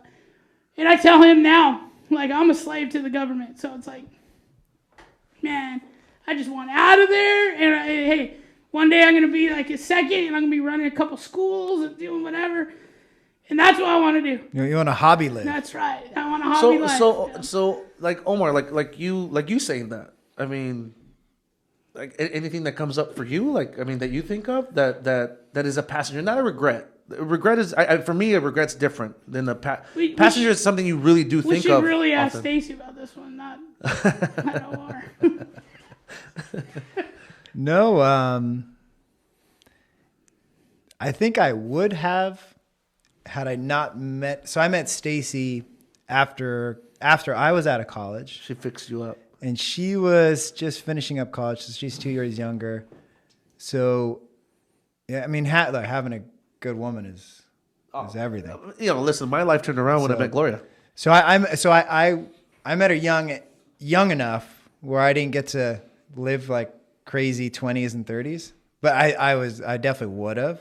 Dang. I had a great college experience. High school, I had zits. I was a bit chubby. High school is bad. All right, let's talk about this. I've always been chubby, but high school was awesome to me. Bad. Wait, I was in a private boarding school, dude, so there was rules. I'm that guy that people go, "Oh man, he lived it all in high school, didn't he?" Because I had a fucking You're like phenomenal time. Al Bundy. I did, dude. I had a great time in high school. I'll admit it. It's like I'd go back again, and I'd do it like 100%. I'll admit that too. My high school experience was phenomenal, and it does have to do with I think that the types of teachers we had and stuff like that, and just the environment. But I went to Santa Fe High, and it was awesome. I had advanced placement classes and all that. So academically, I was doing well, but I was really involved with the sports, and I was really involved with everything that was going on in school. And I really just liked everybody. Everything was cool, man. High school was cool. High school. And it was easy. High school was really easy. All right, we're back. So we're out there talking. Abel had to take a deuce, so we had to leave him, let him be. It wasn't as impressive as Stan's, though. You see how he is with me? You see that? He's just chronicling. That's like being a reporter. If I had a journal, I'd write it in my I don't journal. know that I like Omar on this podcast. He gives me too many wings. We're bringing the listeners into what goes on here. I mean, me and Omar were standing out there listening to you like... It was fucking nasty. Oh, gosh. Hey, and I was impressed you did it without the gasket after my story. So while we were out there and you were eating, we were talking about something, right? The hamburger was amazing, by the way. Thank you. I'm glad you enjoyed it. Actually, you ate that pretty quickly. Yeah. Stacy doesn't let me have many burgers, so. Oh no, cat's out of the bag. Yeah. She's going to know this. Okay, so I didn't know this, Stacy. I would have fed him that. I would have fed him a salad. No croutons. You know, it was actually a good moment to, because we got some stuff out of Omar that we can bring up right now, right? That you were thinking about. No, it wasn't that we got something out. It's just that I was asking him, just to clarify, because we had asked that you served in the military. Yep. And my question was that the Egyptian military or Saudi military, or was it the U.S. military? And then you clarified for us, right? So yeah, I was a secret agent, and I was double agent. No, U.S. Army. Yeah, U.S. Army. Yep, U.S. Army. Which I was a little surprised, and you're like, I get that a lot. I get that a lot. So I joined when I was a freshman in college. I was studying science, life science, chemistry. Hated it. My parents, especially my dad being Middle Eastern, and my mom sitting way too much time in Saudi Arabia. So she was more Arab than my dad. They wanted a doctor. So we're paying for it. You're going to study medicine. I don't want to study medicine, Mom. I have no interest. You know what my mom used to say? I want a winner. Yeah. We're paying for it, so you're going to do it. So I said, well, I'll pay for it. Well, how? Join the Army. So I joined the Army to get money for college so that I could study I wanted to study. So they would give you money to study what you wanted to study? Yeah, so, and we'll get into this more, but my parents, I come from a family of 4. There's 4 kids. And they like to control, unfortunately, with money. My father's an engineer. I think they did very well. He has a PhD, and they lived in Saudi for many years working for the oil company. But the way they would be a bit manipulative, not a bit, very manipulative, they controlled money. So I was just said, well, I'm gonna do my own thing. I have zero interest in medicine and becoming a doctor.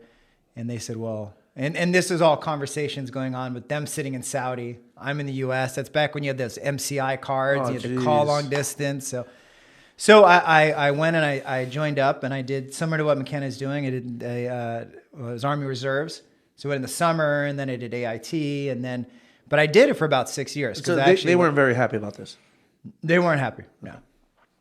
I didn't get their permission. Got it. I just did it. Got it. And then I also did it through grad school. And then I double dipped. I got the company I was working for to pay for grad school. I got money from the military. So you figured it out. And that's how I got Stacy's our engagement ring. Very cool. And I bet they were very happy about that. Oh, they were not happy. So, yeah, can you believe it? They were not. Honestly, I think about like you're such a good kid. You know what I mean? Like I can't picture your parents being upset. Yeah. So what I did is I went through. So I left home when I was 14, and I went to my parents stayed in Saudi. I went to boarding school in the U.S. in the middle of Pennsylvania, and then I went to Penn State for undergrad, and I had learned to kind of do what I want to do, but I wasn't man enough. So I'm being manly and to face them and tell them, no, this is what I want to do, aside from when I joined the Army, because I'm just not studying it. But also growing up in Saudi Arabia during the Gulf War and seeing the troops and spending time with them, I had an affinity. Like I wanted to be in the military. So I would always just kind of tell them what they want to hear on a phone call and then do something else. Yeah. So often. But it catches up to you at a point, right? So I met Stacy when I graduated from Penn State. I moved to New York. By the way, for people that don't know, Omar and Stacy are both instructors here, and so that's why we're asking them about this, because we want to get to know a little bit more about you guys and instructors on the map. Who knew Stacy was Omar's dark passenger? Yeah, it's dark passenger. I love how you brought that full circle. So there you go. Come on, Dexter. Very nice. Let us know. So my parents wanted, I don't know if it's just foreign. You may see this with Mexican. They wanted me. So they remember when I left home when I was 14. So now fast forward, I'm 22. I'm done with college. I moved to New York, and I got a job as a chemist. So what I ended up doing is I finished my chemistry degree, because by the time the Army kicked over the money, I was already 2 years in. by the time I qualified for all that, because you have to go and finish one summer-based trade, then you got to finish AIT the next summer. So I got a minor in finance and a major in chemistry and life science. So I was working as a chemist. And I sucked as a chemist. I was horrible. So I can't believe that. Yeah, You're pretty much good at everything you do here, man. Nah. So I barely got through organic chemistry. I was barely. But that's what, if I could get through organic chemistry, I could do anything. And the curve was like, if you got like a 50 on a test, it was like an A, because it was just so bad. But so so Stacy and I met, and we were dating. We had been together about a year, and then my parents said, well, what are you doing with your life? What are you going to do? I said, well, I don't like chemistry. I told you guys I don't like science. But so now I got a job in chemistry, and it's terrible. I really have an affinity, or I much prefer business and even accounting and stuff. So they said, well, go to grad school. And at the time I was toying with, well, do I want to go to grad school? Or I was kind of toying with maybe the idea of going through the police officer training. Really? Becoming a cop, because Stacy's That's dad pretty cool.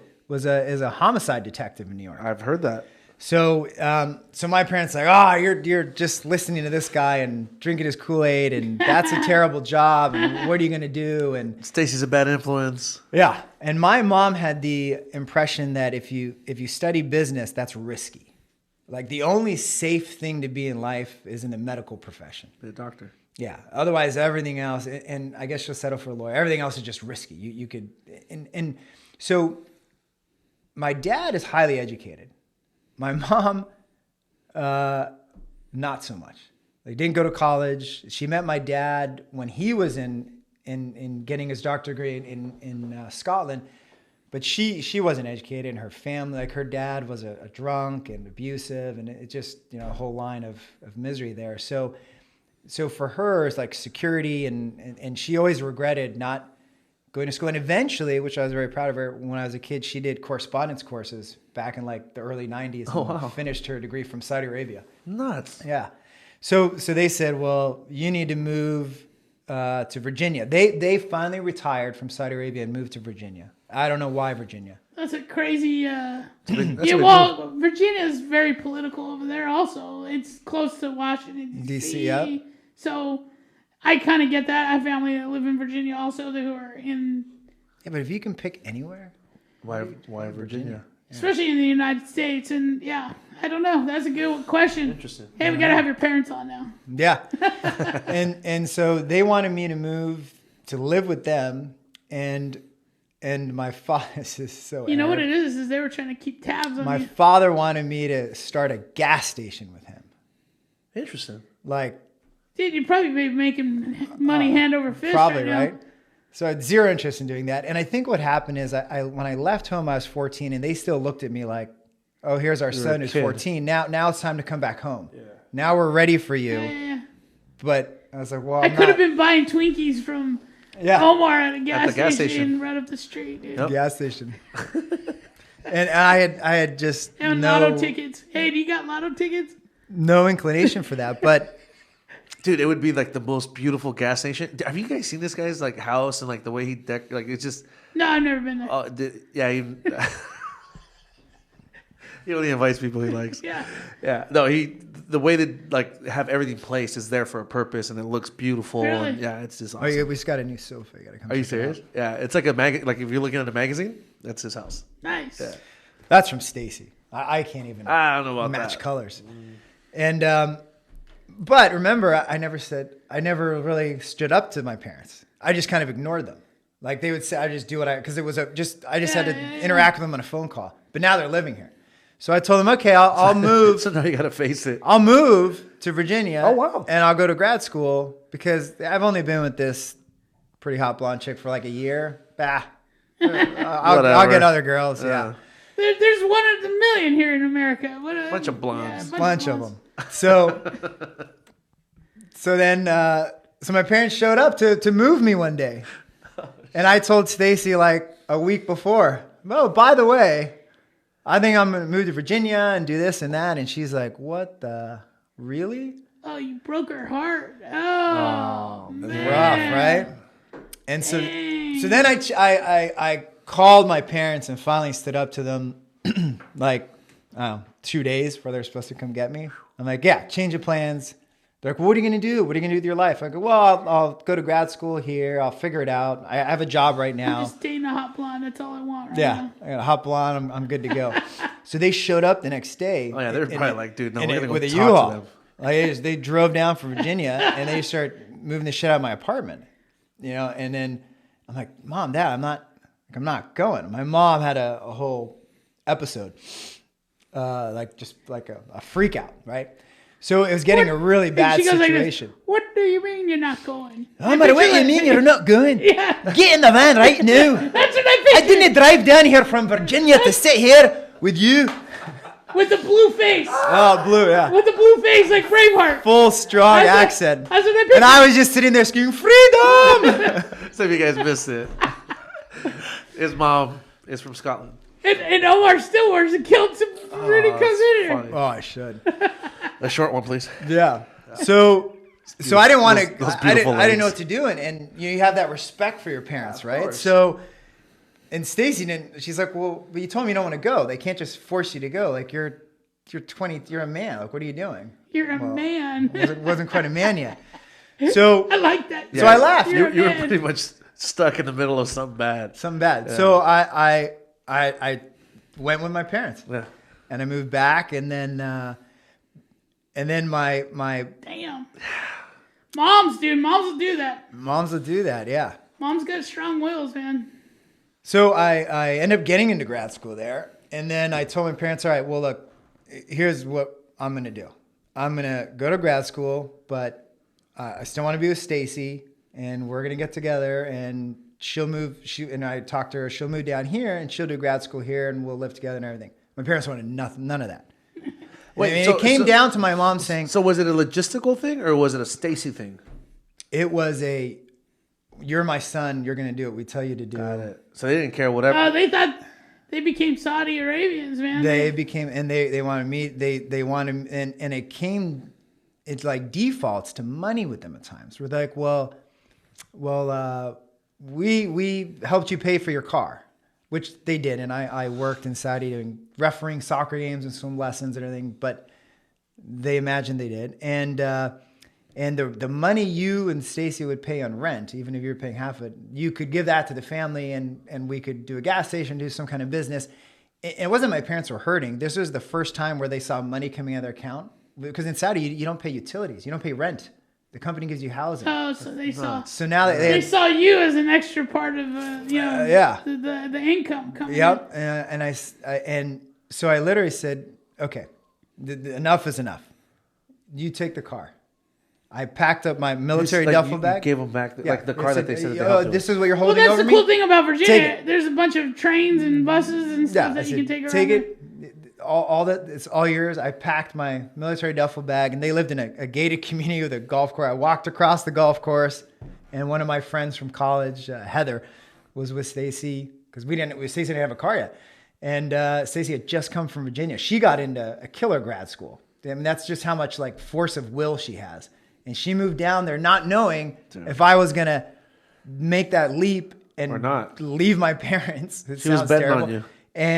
And stay with her. So she took a complete leap. I mean, talk about being a man, right? She She's showing you how to do it. was showing me So, how to do it. you know how I picture this? Damn, Stacy. I picture Stacy waiting on Wonder the other Woman. side of the golf course, like this, and it's like midnight, and Omar's running. Go! Start the car!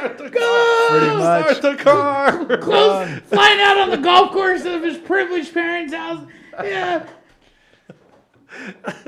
Their house was on a lake. It was nice. that's what I'm saying. It's like, yeah, that's what I picture. I don't know. It's pretty much how it was, except that I had too much weight on me. I couldn't run. So Stacy and I got a affordable. No. At first we got I think it was a subsidized apartment just outside of DC in Northern Virginia. Woo! Yep. And See, I know the area. You don't know the area. DC's not the place to be. and she Even back then. she amazingly, not only in no time flat, she got accepted to Marymount University. Ooh. Wow. And she got a job in DC, like on M Street, with a associations management firm. And then what I did is I worked at the Ramada Inn at night. Hey, it's not a gas station. I was a night clerk, and then I would go to school. So he knows what it feels to be Mexican. I would go to grad school at night, and I would go and work and had the overnight shift. And then even worse, Stacy had a little Chevy, I forget what, a Cavalier. She let me use her car because I had to go south where there's no train, and then she took a bus to a train to get to work. You know, I'm listening to the story, and I can't help It but... sounds like Stacy's the Omega or the Alpha, and he's the Omega. That's not even what I was thinking. We already know she's Wonder Woman. What I was thinking is, I see how you guys live now. I see who you guys are in the community, and it's really cool to... I guess this is what I'm like kind of like wrestling with. Like, I know where you live. I know how you live. I know what you like to spend your time on. You know, you work out here. You have other gym memberships.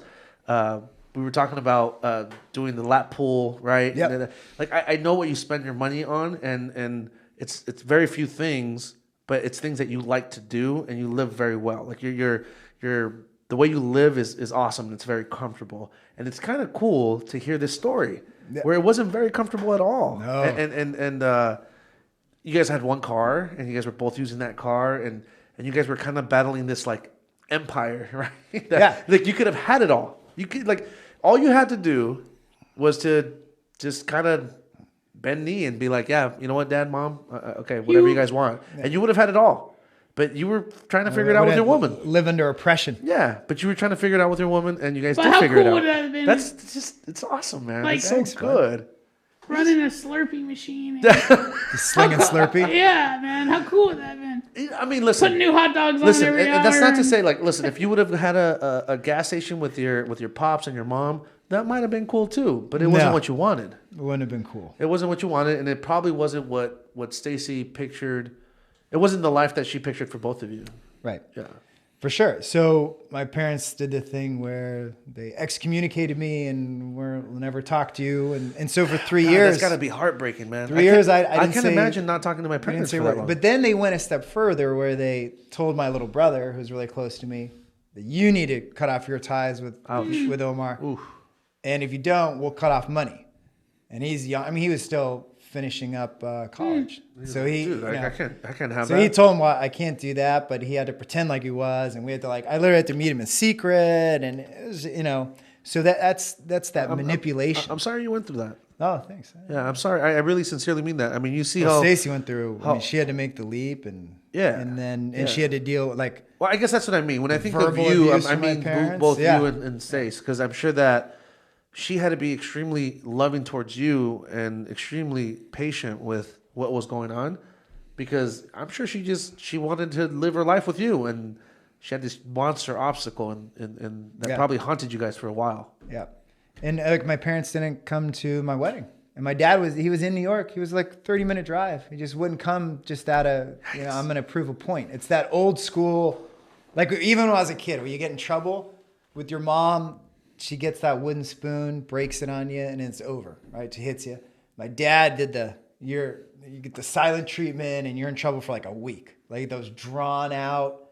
Like even now in our house, we have a rule that we don't do the silent treatment, and whatever is going on, we figure it out before bed. Like we don't go to bed angry or upset with anyone. That's a good way to do things, Omar. Yeah. Everybody's so... Did you guys hear that? Before you go to bed, you figure it out. You know, when you don't know if you're gonna wake up the next day, man. Yep. You know, when I go to bed, you're gonna be like, "Fuck you, go to bed." We have that problem, man. Yeah, we don't. Bad. And it is bad. Because then it sits in your subconscious, and you wake up the next day, and it's you probably don't even sleep right. But believe me, coming from a guy where then all you do is think about it. You don't sleep. You don't. Think about it at work, you do it, and then it becomes a bigger fight, and it becomes... That's because you like drama, Gary. I do like drama. I don't like drama. Drama free. I'm trying... That's a good point. I am trying not to, as I've gotten older and been through crazy times as I got older. Gary, you've been through a lot. Yeah, I don't like drama anymore. It's like, I used to, kind of thrive off of it, and that's hard to admit, but yeah, I see where you're going with that, and it's like at some point you're just like, I just want to be with her. What's wrong? I want to be with my family too, and then that's a tough thing to do. What is I'm interested in knowing what Stace, like, what's her perspective on this? Well, is she good with your parents now? So, like, Stacy and I rarely argue or fight over anything. We've never had an argument over finances. The only well, arguments... hold on a second.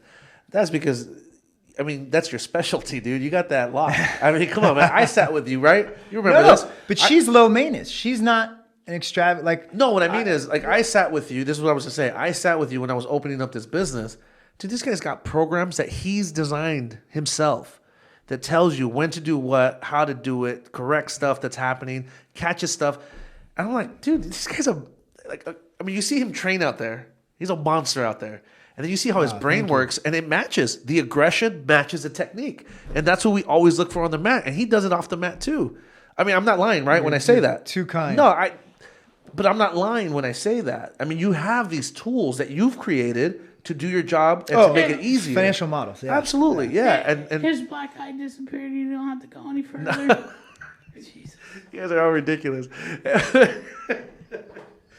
All I'm saying is, I appreciate it. I mean, I really respect that. I respect it so much. I mean, I had no clue about that. I just thought you had a perfect life. You have a perfect wife, perfect kids. Oh, you know what? Omar has such a great demeanor, and he was asking me earlier. Very calm demeanor. And so I don't, right? And he's got such a calm demeanor. He was asking about pet peeves. Like, I want to get angry. And he's so like. He doesn't want to get angry. So there's been times there was a test. There was a time where I was just like, Omar, get the fuck out of there. I'm just too angry right now. Just stop it. Oh yeah. Wait, I don't know about this. What happened? The most angry anyone's ever got with me on the mat is Gary. You're kidding. I can't remember one time I was. I love Omar though. But that's what I love about him is that he has that capability of being nurturing and stuff. He's mature. He has a mature. No, Gary was trying to get, it was a test environment. He's trying to get people riled up and going. Yeah. And then I was doing my safety. Coddling. Yeah, my coddling. And is everyone okay? And he's like, get out of here. You're totally killing my whole vibe. Just get lost. Got it. There was a clash of but he was pissed for real. It wasn't like, Omar, get off the mat. He was pissed. But I came to him a couple days later. I was like, hey, man, I'm really sorry. Omar, I didn't mean to. thank you for having emotional maturity and dealing with that properly. Hey. No, I actually... I don't need two freight trains out there. I actually apologized and texted him. He did. And I appreciated that. And I felt really bad. He knows this. And I feel really bad. I feel like, oh, my God, I'm such a bad person, But... I just had to treat it like it was a child. But it is also... And, don't tell him that stuff. Don't tell him that stuff. Hey, now he's tell me that stuff. Don't tell him that stuff. Now he's poking the bear. You see that? No, you're poking the bear. You need to shut up. He's just trying to play with me. You're trying to poke the bear. Okay. I was trying to be fucking. So that's my point. Is that being here at this place? I think you're right. Because I just kind of had an epiphany when there was a big alpha thing. When we trained early on in our here, it is definitely a different vibe. We're here to learn, teach, grow, be something different. Share information. It's definitely, there's a different vibe. Great in both ways. They've been great in both ways to me. I can't deny that. Because I needed that come in and be alpha thing for a while to grow up a little. Mm-hmm. But I also needed this. Where I had to learn nurturing, I had to learn business, I had to learn, I couldn't just be, because everybody always, hey, Gary's the funny guy, but that's just like my insecurities that come out. And then when I am funny, then there's times where he knows, like for weeks, I'll be like, I'm such an asshole, such a jerk. Why did I say that?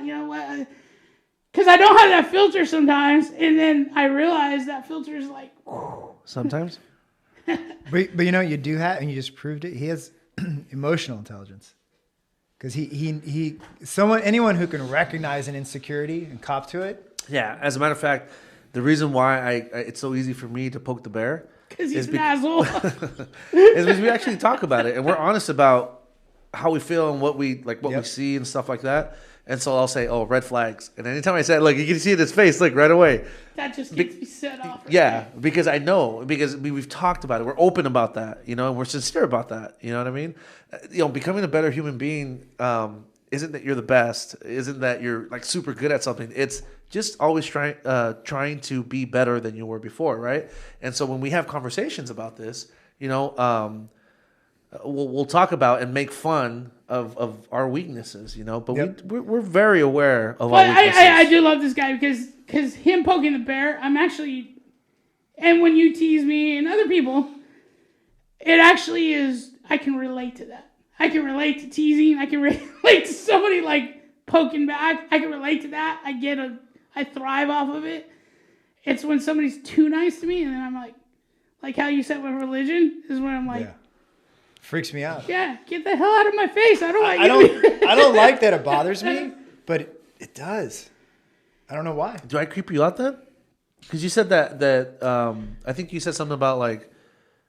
Did you say that I was? No, you didn't say I was religious. No, you see, said that's just your head. You're thinking he's talking about you. No, you No, don't. he mentioned- I didn't. You've never. No, but he you've mentioned never really something. had I just a play- discussion of religion. Yeah.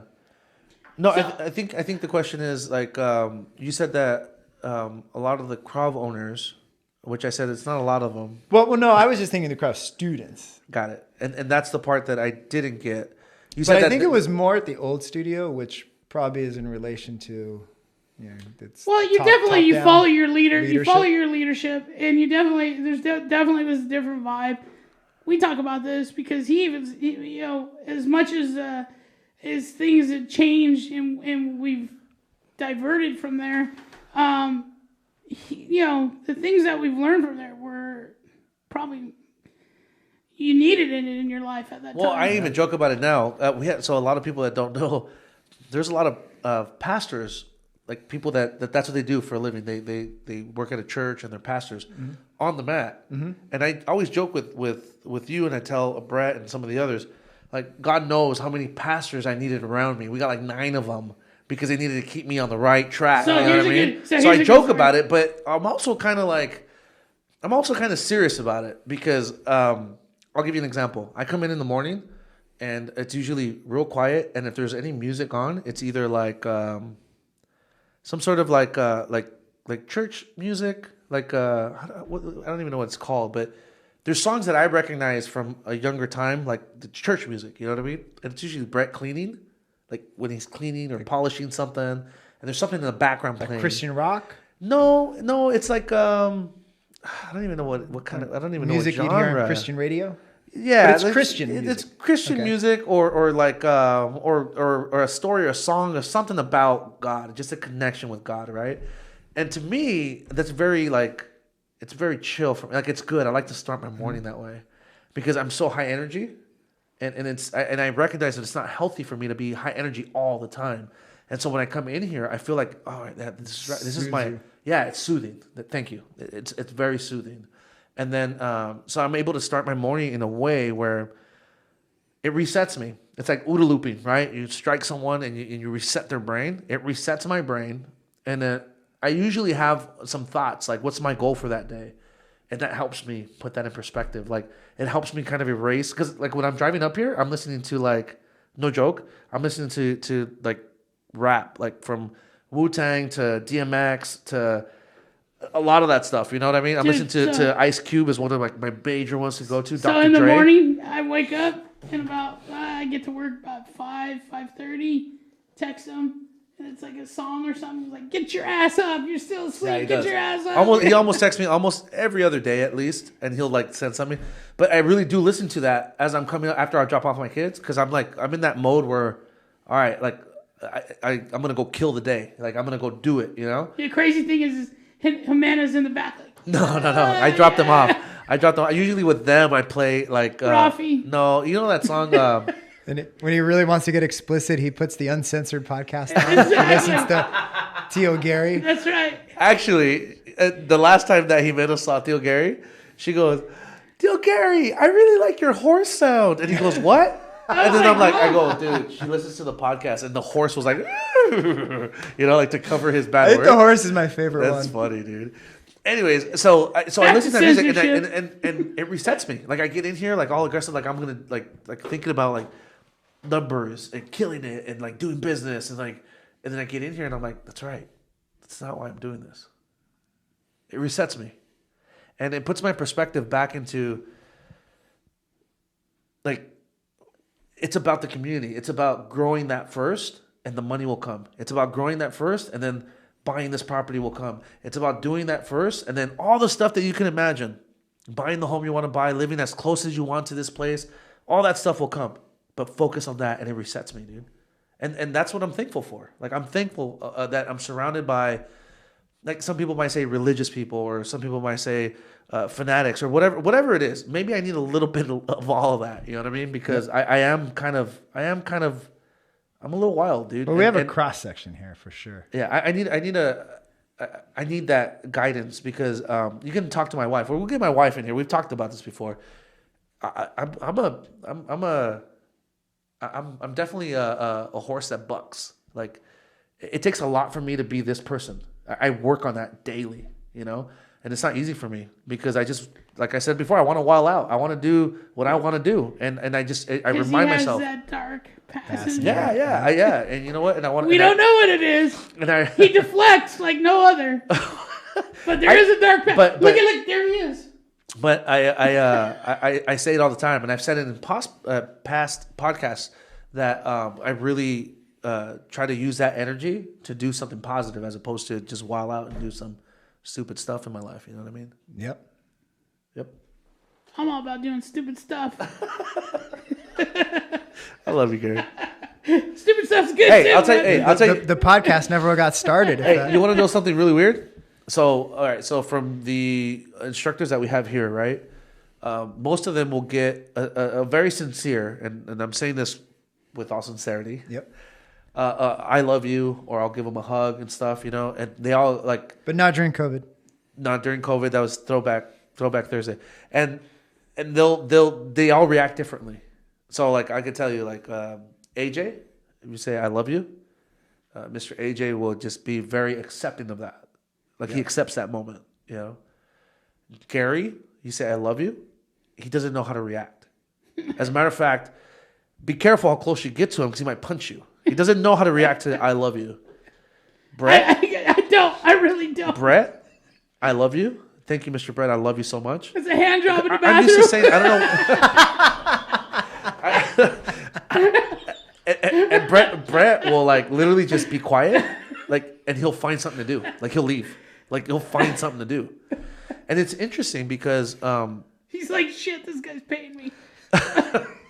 Ridiculous. And it's funny. And the reason why I bring this up is it's funny because there's people that react differently to that, and there's a reason for it. There's a reason why people react to that in a certain way, right? And in our team being so diverse and different ages, because of their sexual orientation, different perspectives. You guys are ridiculous. How did this even come about? Because he trains with the guy who told me about docking. I didn't know this until I told him. So You learned something new. like this. I learned something new today for sure. Wait, like this, right? Yeah. Oh. Asshole. So love, right? This guy doesn't know how to handle it. AJ knows how to handle it. Mr. Brett does not know how to handle it. Run out the door, and so on and so forth. My point is with this is that there's different ways. Guys with daughters know how to handle it. There's different. Probably, you know that. Probably I don't know what it is. I don't know what it is. I don't know what it is. You know, like I'm known in my family. I'm like the black sheep, right? And I'm known in my family as being the most like just aggressive and maybe not patient. If you're the black sheep, dude, I'm the devil. And like not patient, aggressive, you know, stuff like Give that. them black eyes. But there's a lot of love behind this, you know, and so like Jimena like will disarm me easily, like all this said, right? Aggressive, not patient, black sheep, blah, blah, and Jimena has to say a couple words and she disarms me. You know what I mean? And then it's all love. Yep. You know what I mean? But at the same time, that intensity that comes from me is all love because I want certain results, you know, for a certain reason. You know? I do think it's important for men to be like, Hey, I love you, man. Hey, I love you, love you, love you. And I get that from Abel, and I do have a problem with it. One thing I did with my boys, you're always talking about, is my parents were affectionate, but in a different way. Not like loving, like, let's go get a pizza. It's like we like bonded over like food and conversation. Fat guy problems. Fat guy problems for sure. For sure. We gotta make that shirt. I gotta bring that back. We gotta make that shirt. I'm having fat guy problems lately. This guy's bringing me Twinkies and shit. I didn't want. Hold on a second. Hold on, Gabby. I did it once, and that was only because it was from a Hostess store. So Like I could not pass that up. So- They don't even exist anymore. So yeah, we did talk about it. But I found it really important when my older son was probably around 5 or 6. I made it a point to tell him I loved him. Made it a point to tell my son. I text my son daily and tell him, "Hey, I love you, man. Great job. See you when I get home." Because nobody ever did that, you know. And when you try to feel loved, it's kind of like, you know, kind of like you're saying, you're looking for that your parents, your mother, to be like, "Hey, yeah, great job," and you don't get that. Man, that's a hard thing. That's a hard. Especially when you need it. Yeah, when you need it. How is that now? Like, so you spoke about a very personal, very private, kind of timeline in the relationship with your parents, Stacy and yourself. It's you know, it's definitely gotten better. So my dad and I resume our relationship, which is we talk about cars. That was pretty much my childhood. We bonded over cars. Now we'll talk about cars, which I'm not even that into. And my mom, amazingly, since we've had the kids, I was gonna say, loves Stacy now. Did your kids like she'll text her on Mother's Day, "You're doing such a great job. Well, You're such a great man. mother." Well, but before that, it was just like, man. How old are you? I'm 43. 43, and you're gonna be 40, right? Yeah, I'm 39. I just turned 39. This is a baby. I'm getting close to 50. I don't feel like a baby. But it's something because now my kids are older. I got a 30-year-old and a 19-year-old. Okay, so when they get to a certain age and you've pushed them away a little bit, and I tell you this, like, I long for those days where it's And like, you miss it. I miss it so much. Yeah. Like, oh man, I wish I could go to a football game. I wish I could go to a recital. So now everybody else's kids, I'm like, "Hey, Omar, what are your daughters doing? Hey, that's cool. Hey, what's Amanda doing?" Yeah, I'm in love with my niece and my nephew. It's like, because I miss so much when they're young. Yeah. So much. That's cool, man. Yeah. You know what? And it's interesting to say that. I think one of the challenges my parents really had in assimilating is just their life was about their kids. There's 4 kids in our family. Kind of what I'm trying to say. Yeah, and Stacy and I have talked about this. You can't, like, yeah, your kid's your life, but it can't. You gotta have hobbies. You gotta do stuff, and you gotta plan that. If we give everything to our kids, when they're gone, we're gonna be like strangers.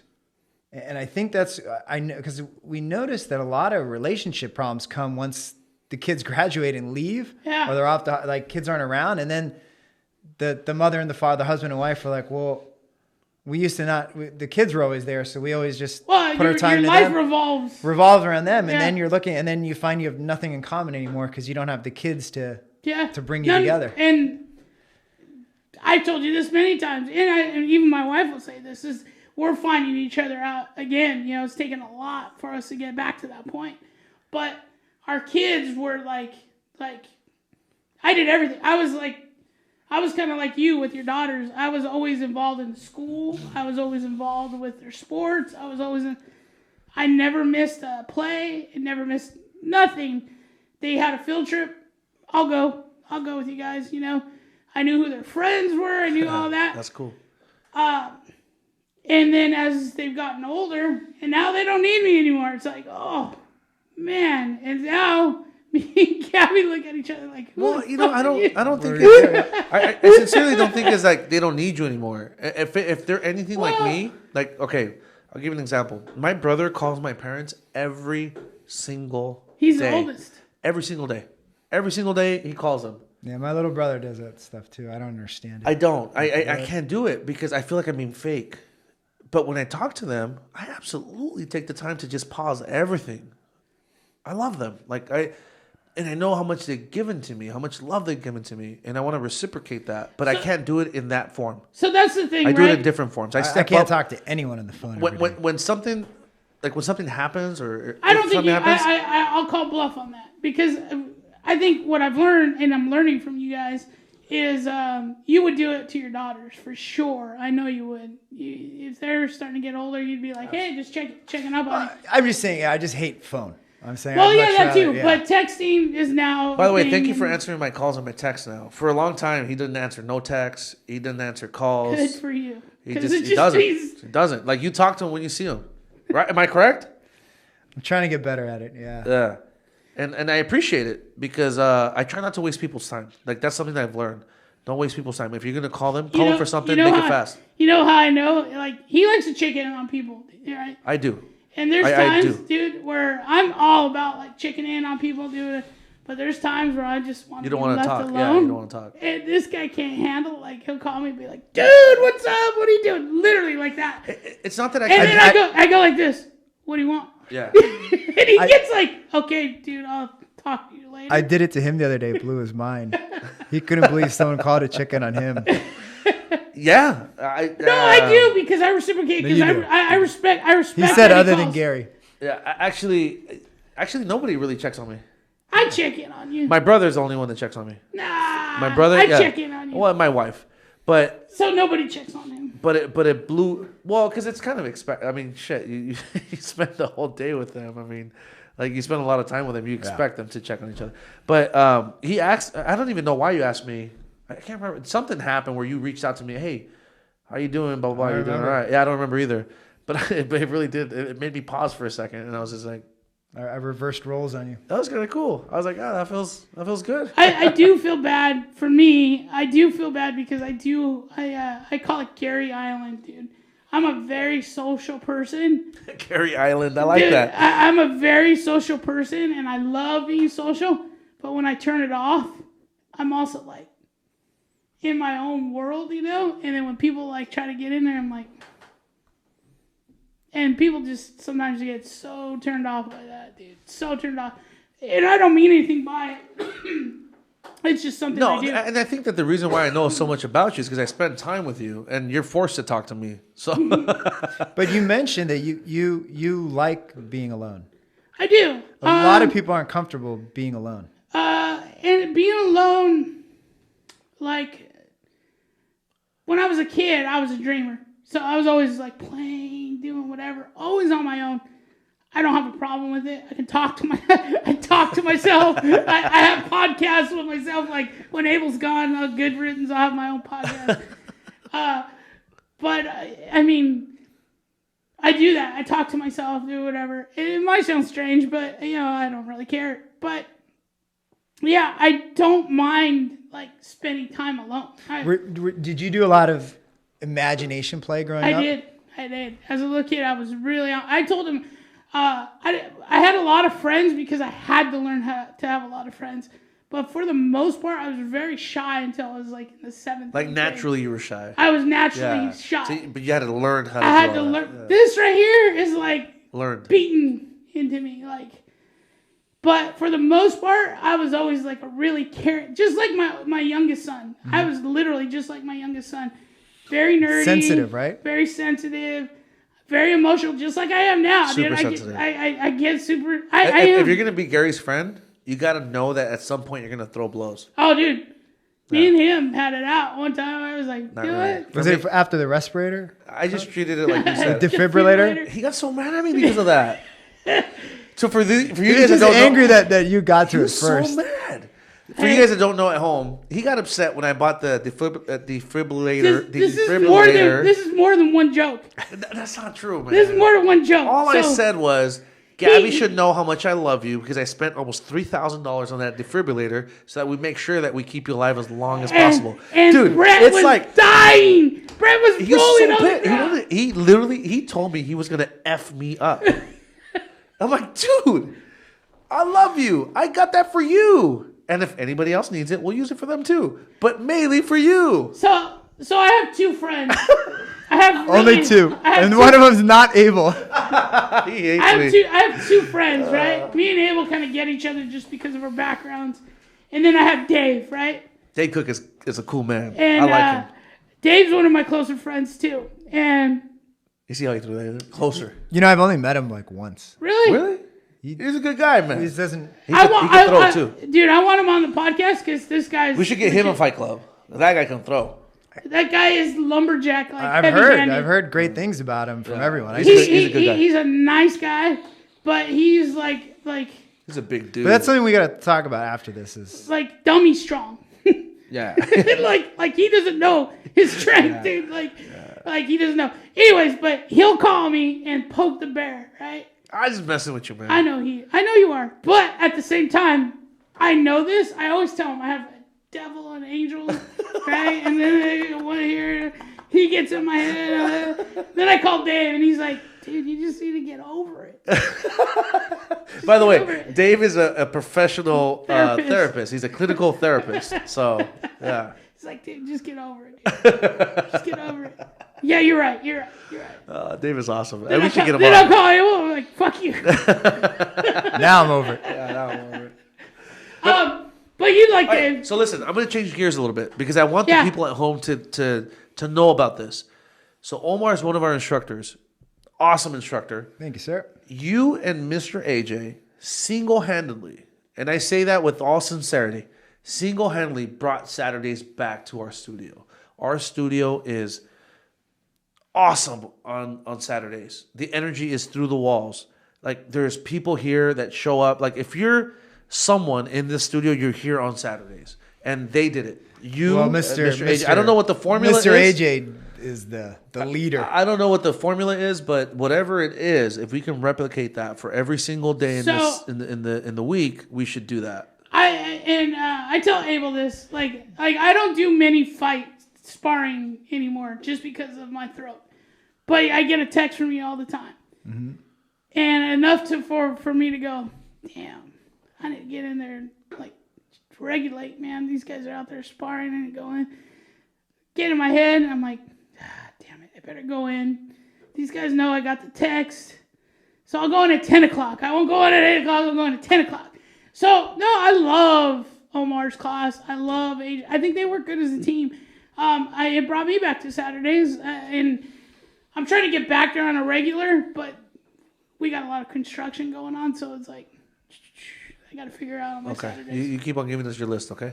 So part of it is just... We're not talking to you. This is Saturday. See, he's mad at me now. Just the fact that it's Saturday has a good energy. Like Saturday morning, you want to accomplish something the weekend. Dude, get out there. And I don't know how you guys did this. You guys brought some OGs back, man. Oh, yeah, I did see that. We had Brian DeVore out there. Yeah, Brian. It. The guy can knee. Dude. Good Lord. That guy can fight. So I remember having some pretty friendly but very challenging battles with him. One of the best fights, one of the best sparring times I ever saw, Dave Cook, Brian DeVore. And they're both big boys, dude. And they both got pissed at each other and went like 100% for like 5 minutes, dude. I thought somebody was going to die. I thought for sure somebody was going to die. And by the way, for those listening, that wouldn't happen. That would not listen, guys. No, I thought somebody was going to die. No, I'm not saying that like, oh, don't say, it wouldn't happen. I can't see it happening. No, I thought somebody was going to die. We're saying like nowadays, like if they came to a fight 101 or whatever. Well, they might, but with the people here now, even then they wouldn't. And I think it has to do with the culture we have as a gym, where we're here to make, build people up. He always said, I don't think anyone would just go pure rage. But that brings up so two things I didn't understand. And I understand them much better now. But when I first started one was how to generate power when you punch. I thought it was just biceps. Like I couldn't figure it out. I would have dreams where I'd wake in my dream. I had to punch people, and I'm punching them, and they can't feel it. And you can't do it. Like you couldn't generate power. And I just couldn't generate. And then I do. I've had dreams like that. The second was why when somebody gets a black belt, I couldn't stop understand. training. where do they go? They disappear. They go into the black abyss. Now, some of them They go into the dark hole. The dark side. With their dark friend or whatever. I found out they have the dark passenger. Yeah, the dark Passenger. So the easy excuse. Dark friend, you racist. You're racist. You said that. You're the one who said that, not me. The easy excuse is that they're going to study another martial art. Like, oh, they got a black belt in this one. Think, no, right? that's not true. And they're going to do jiu-jitsu. You would think. That's the excuse I've been told. Like, oh, they go and they study something else. If that was it, that'd be awesome. And I'd be all about it. I've only known 2 that have actually gone and studied, but never taken the long haul through Krav Maga. Or I shouldn't advanced say, all the way, to master it. Yeah. The thing is too. Look. So Omar, why? So the thing is That's too. a good question. Like we don't all choose. So first off, let's talk about this. In the population in the world, okay, to be a black belt, you're less than 1% of the billions that we are. What are we now? Like 8 billion? How many people in the world? 7 or 8 billion? Yeah. Less than 1% are black belts. Whatever realm of black belt, so whether that's Krav Maga, Jiu-Jitsu, whatever else, right? Judo, all that. Less than 1%. Mm-hmm. Let's take it a step further. Of those black belts, people that become instructors is like 0.4875, some crazy number. Of the 1%. Of the 1%. Right? And then from those, the number's even smaller for people that open schools to make this a living.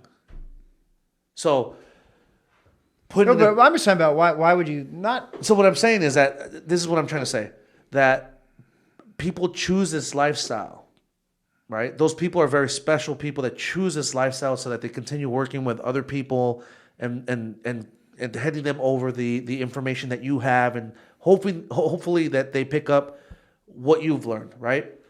But a lot of other people that get to that point, to black belt, right? They're already special because they got to that point, but they do other things. They have careers, they have families, they have other things, and they don't necessarily fall into that group, and that's okay. They had a goal, they reached it, they accomplished it. So they started something, they finished something, and that's okay. That's commendable in itself. So I don't want people to feel like, oh, I reached black belt and I don't go anymore. That was a goal, and that's what I did, and it's frowned upon. No, listen, you reached the goal. Congratulations. You learned a bunch of stuff. Awesome.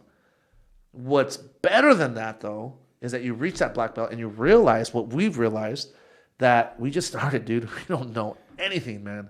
And we're about to start learning. But not only that, but I think Jose on Saturday class said it. They're perishable skills. They are? Yep. Very perishable. You don't use them, they're You gone. don't use them, you lose them. I gotta be, my point was when I started Krav Maga, I knew there was no belts and no belt system. There was no belts, right, when you started? When I started. I think the first belt I got was the blue belt. Where they handed me a belt. Yeah, you guys mentioned that, yeah. I was like, all right. My cool. first belt was a blue belt. That's what I got. So at some point, somebody decided, right? Yeah. Like, all right, we're doing this ranking system. And Oh, I was hey, like, all right. I'm trying to make a point because I don't see belts. When I got into training is because I love this stuff. Love it. Love contact. I found something that I want to do. Found something. Eventually want to open another school. They will do something. Whatever it is. Instruct forever. Whatever. But I didn't see belts. And Gary, what's interesting, you're not a purist. You love wrestling. Yeah. You love boxing. You teach boxing. I mean, and I guess there is no pure Krav Maga when you think about it. I mean, there's mindset. So there's something and there's foundational stuff. But so for people at home, if you're there's listening to something this, we both what agree he on means right is, so Krav Maga, at least how we've learned it and how we teach it, is based on principles. And if those principles are respected, you will get home safe. It doesn't mean you'll get home without a bruise or not cut or with some sort of injury, but you'll get home. You'll alive, okay? If you respect those principles. They're not technique based, right? And I believe that that's what you're referring to. Yeah. We do incorporate a whole bunch, because Krav Maga itself is a self-defense system that pulls from boxing, from wrestling, jiu-jitsu, judo, Muay Thai. All these things that I'm naming are part of our system, and we didn't make the system up. We learned it, and we teach it. But this system was made so that somebody can learn something very quickly and very efficiently. So one thing I learned from Bo, we all have faults and whatever, but one thing that he was really good at was linking where we came from. Krav Maga here, but based out of Tung Sudo, this, that. But he always... Like a family tree. Yeah, but he always brought in some great instructors, dude. Some of the best instructors that I've ever met. Mr. Farbor's over doing Aikido, right? Locks. We both know how to do locks because we're like, this guy's like legit unbelievable. But he also believes that my system isn't just this. He believes it's just the base. We both love John Will. John Will came in. I remember going to that seminar and just my mind being blown. John Will's legit. We probably got to get him in here Yeah. sometime. My mind was blown. So the first two people that you mentioned are legit people. Yeah. Benny the Jet Akitas. Just as knowing that he was a kickboxer, but then he started talking about his beliefs and this and that and how, he wanted to do this and whatever. And then as I grew up, having a wrestling background and a little bit of boxing, I knew that those are important too, man. Those are like, boxing's legit. People don't realize that boxing is like our American martial art. This is something we can look back on and go thousands of years back and literally. Do you have a boxing background? You know what? Honestly, when I talk about what I know, the little that I know, everything I learned was in Krav Maga under Bo DeRocher. Everything else that I did was too little to give credit to. Like literally, what I learned was under Bo and with all these guys, with all these knuckleheads. And I was lucky. I told him.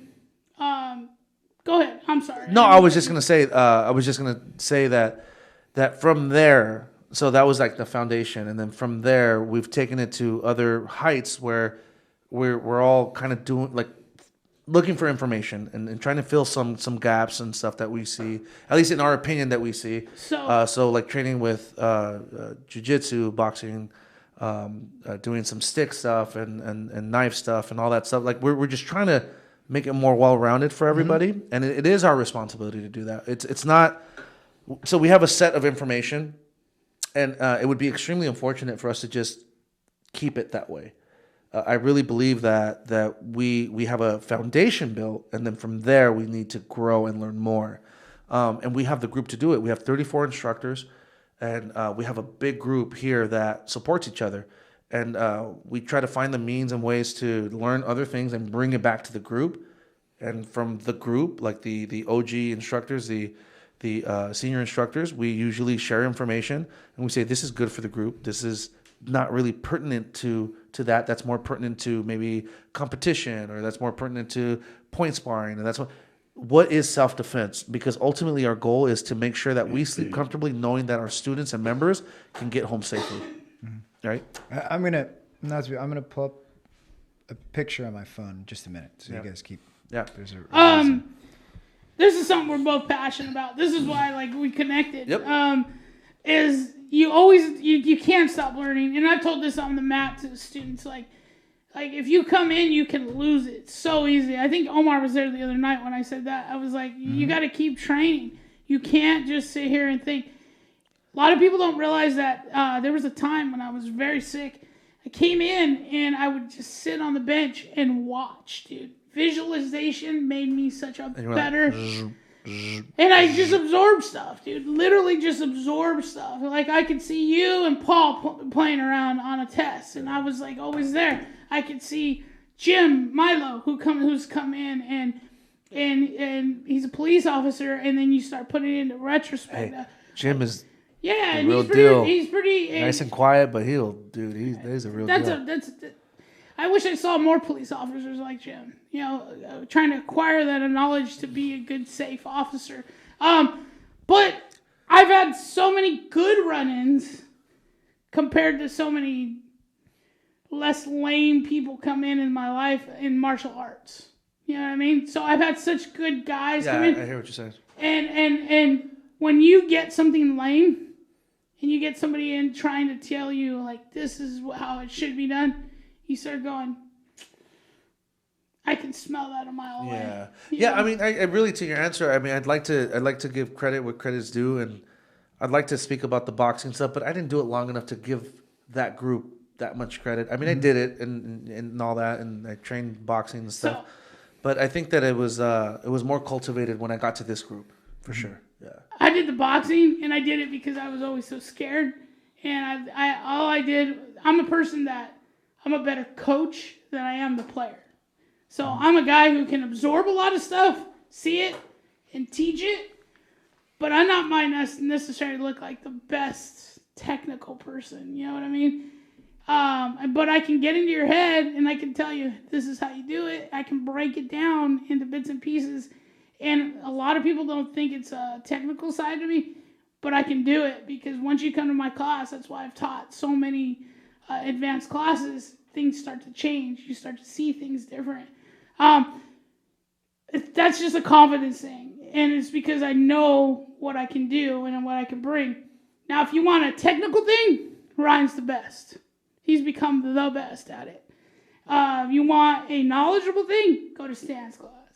Like, as you grow and you become a black belt, you start going, I know who I can go train with and who I can go exercise with. So if you know what I mean? So Krav's kind of a distillation of a bunch of different martial arts into one self-defense system to make it highly effective. Who do you think who's the most important people we should get in here to train? Group. At the level we're at? I got a theory on it. Or for any school? I think females for me. Maybe that's partly being a father of two girls, but that was a good point, though. But also because I took that question as like, what other instructors can we bring in? That's what I said. You meant like, who can we get in here and train? Who has no idea of self-defense, who couldn't defend themselves? Listen, this is a woman's world, and we know it as fathers to girls. They need it because they need to combine. So like they're in this like stage of growth, more equality, a lot of things happening in the world where they're finding their place, where they were fighting so hard for, and their predecessors, their moms, their grandmas, great grandmas, they've been fighting for this the whole time. Now they got the stage. They got to combine the smarts and that drive with some of that physicality. That's the way I think that they're gonna get respect in a quote unquote man's world, because they're going to show that they could do what a man can do with their mind. They're going to show that they could have that work ethic that old school men think of, like when they think of work ethic, the women have it too. And then they're going to be able to show that they can also talk with their fists, with their shins, with their elbows, all that. And they're going to they're going to be very well rounded. So last Christmas we went to Philadelphia to visit Stacy's family just outside of Philly. And on the December 23rd, I got sent from someone very close to me, well, for someone else, about a video of someone very close to me that was, it's not, I think it's like the nanny cam of her just getting beat by her husband. Oh, so there was a nanny cam up, and that picked that up? Yeah. Oh, man. I don't want to say who this is. I don't want to show. No. It's fine. There's obviously swelling and. So there was a video that came with this that is absolutely horrifying to watch, and that's the end result. So I was in Philly. This person lived in DC. So I showed Stacy, and she's like, "Well, you gotta go. Like, you're never on the East Coast, and you're here, and." Obviously, someone needs help. And it's a girl. I called her. She wouldn't answer the phone. The victim wouldn't answer the phone. Couldn't get a hold of her. I just rented a car. Drove down to DC. And I literally did the thing where I was calling Stacy, and I'm like, all right, I got to find out what car this guy, the assailant, has. What does he drive? So I had her making calls to other people I know to find out, because I want to see if he's there. The rumor was he did this and he left. And once this video got circulated, the fear was he would find out, because this went through a social media chain. Oh, wow. And then he will react in a way like, this privately happened and now you've exposed me, right? So once an abusive male finds out that the world knows that they're the monster they are, there's usually a backlash. So I had little time. So I drove down there trying to assess the situation, found out he's not there. I'm assuming this is someone you care for you to grab a car, try to find. Oh, yeah. Do other, Yeah, very close to me. Was able to get there, was able to talk some sense into her, which took a day. I stayed overnight, took her to file paperwork at the court to get a restraining order against so she hadn't even done a report or anything. She wasn't going to do anything. Yikes. Yeah, that's how most of that happens. And then she had those Amazon house that's all wired up, so he has access to get in her to unlock the doors because they lived together, because they were married. So she's like, well, I don't know what to do, because I'm like doing a security assessment. I'm literally like, there's no security her here. back door wasn't. So I'm like, this is easily fixable. You just take the battery out, like just go low tech, take the battery out, everything's secure. And I encouraged her repeatedly doesn't have to take whatever you want, take self-defense. I took her the next day. This was where they're living. You can't even buy pepper spray in DC. It's illegal. So we had to drive to Maryland, which is like 5 minutes away. Yeah, DC and Maryland are like Got her right there, like pepper spray, Orange put it County, in LA. multiple places throughout the house. Got her a tactical pen. Like, just try to like do the basics, please. Like, defend yourself. Like, this should never happen to anyone. Still hasn't Happen still again? hasn't happened again, because he's still not there. We had to serve him papers. Yeah, I'm sure. I tried to get him to meet me. He left the state when he found out I was there. Somebody tipped him off that I'm coming, and he literally left the state. So I never got that unfortunate encounter, but she still hasn't gone. Honestly, Omar, she still hasn't gone to do it, and it boggles my mind. It's like you can only push people, and that's one of the reasons why. But it's part of the abuse, Omar. It is part of the abuse. Like you can't. But just to defend, but it is. But that's why, like, you start him young. Yeah. I had Bailey in here since she was 4 years old. That's why it's not just shells. It's and look, I've told you, it's not I'm just not punches religious. and kicks. It's not just punches and kick, but it is mindset. And one of your pet peeves, whether you know it or not, Gary, is you don't like when people don't move forward. Yeah. Always push forward. And if you don't know what you're doing, like we're doing a stress drill, if you stop, Gary doesn't like that either. That's another pet peeve. Is you That keep is a moving. pet peeve. But I know, I'm not saying this can't happen to my daughters. I hope it doesn't, of course. But I know that video. There'd be a big army of But of Krav Maga. but I know that the video that came with this picture would be a lot different. Yeah. There was no fight. There would be fight. There would be defense, and just it builds confidence. The biggest thing I would say for her, and maybe this is something you can do, she definitely needs to talk to somebody. So somebody who's been around abuse my whole life. My dad he's a good guy, but he was a drinker. Liked to get rough with my mom here and there. Right around 13, I said I didn't want that to happen anymore, and I took a bat to him. Yeah.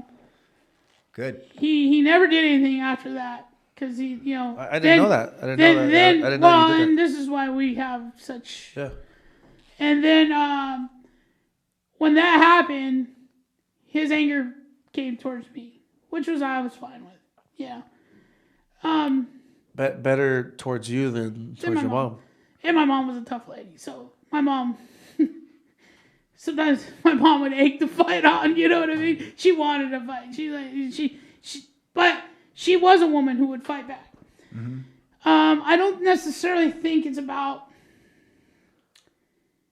not being able to fight and defend yourself. I think it's just something that happens over time. It's like a mind control. It's not necessarily just a mind control. Problems happen, arise, drinking, financial things. The biggest thing is for her to get good help, get good counsel, somebody to talk to, somebody to say, it's okay, it happens, and somebody to go, hey, maybe you need to go do that class. Yeah. She might not want to hear from you because... It's frustrating, right? Yeah. I will say, in D.C., they have phenomenal system and support, at least in D.C., for spouse abuse. Because when we went to file the paperwork, and take it, this is on the 24th. This is right before... They have counselors there. Yeah. Like she went in, because I was waiting in the lobby. They don't let me go in. Like, I was like 3 hours. So they talked, and that's what gave her the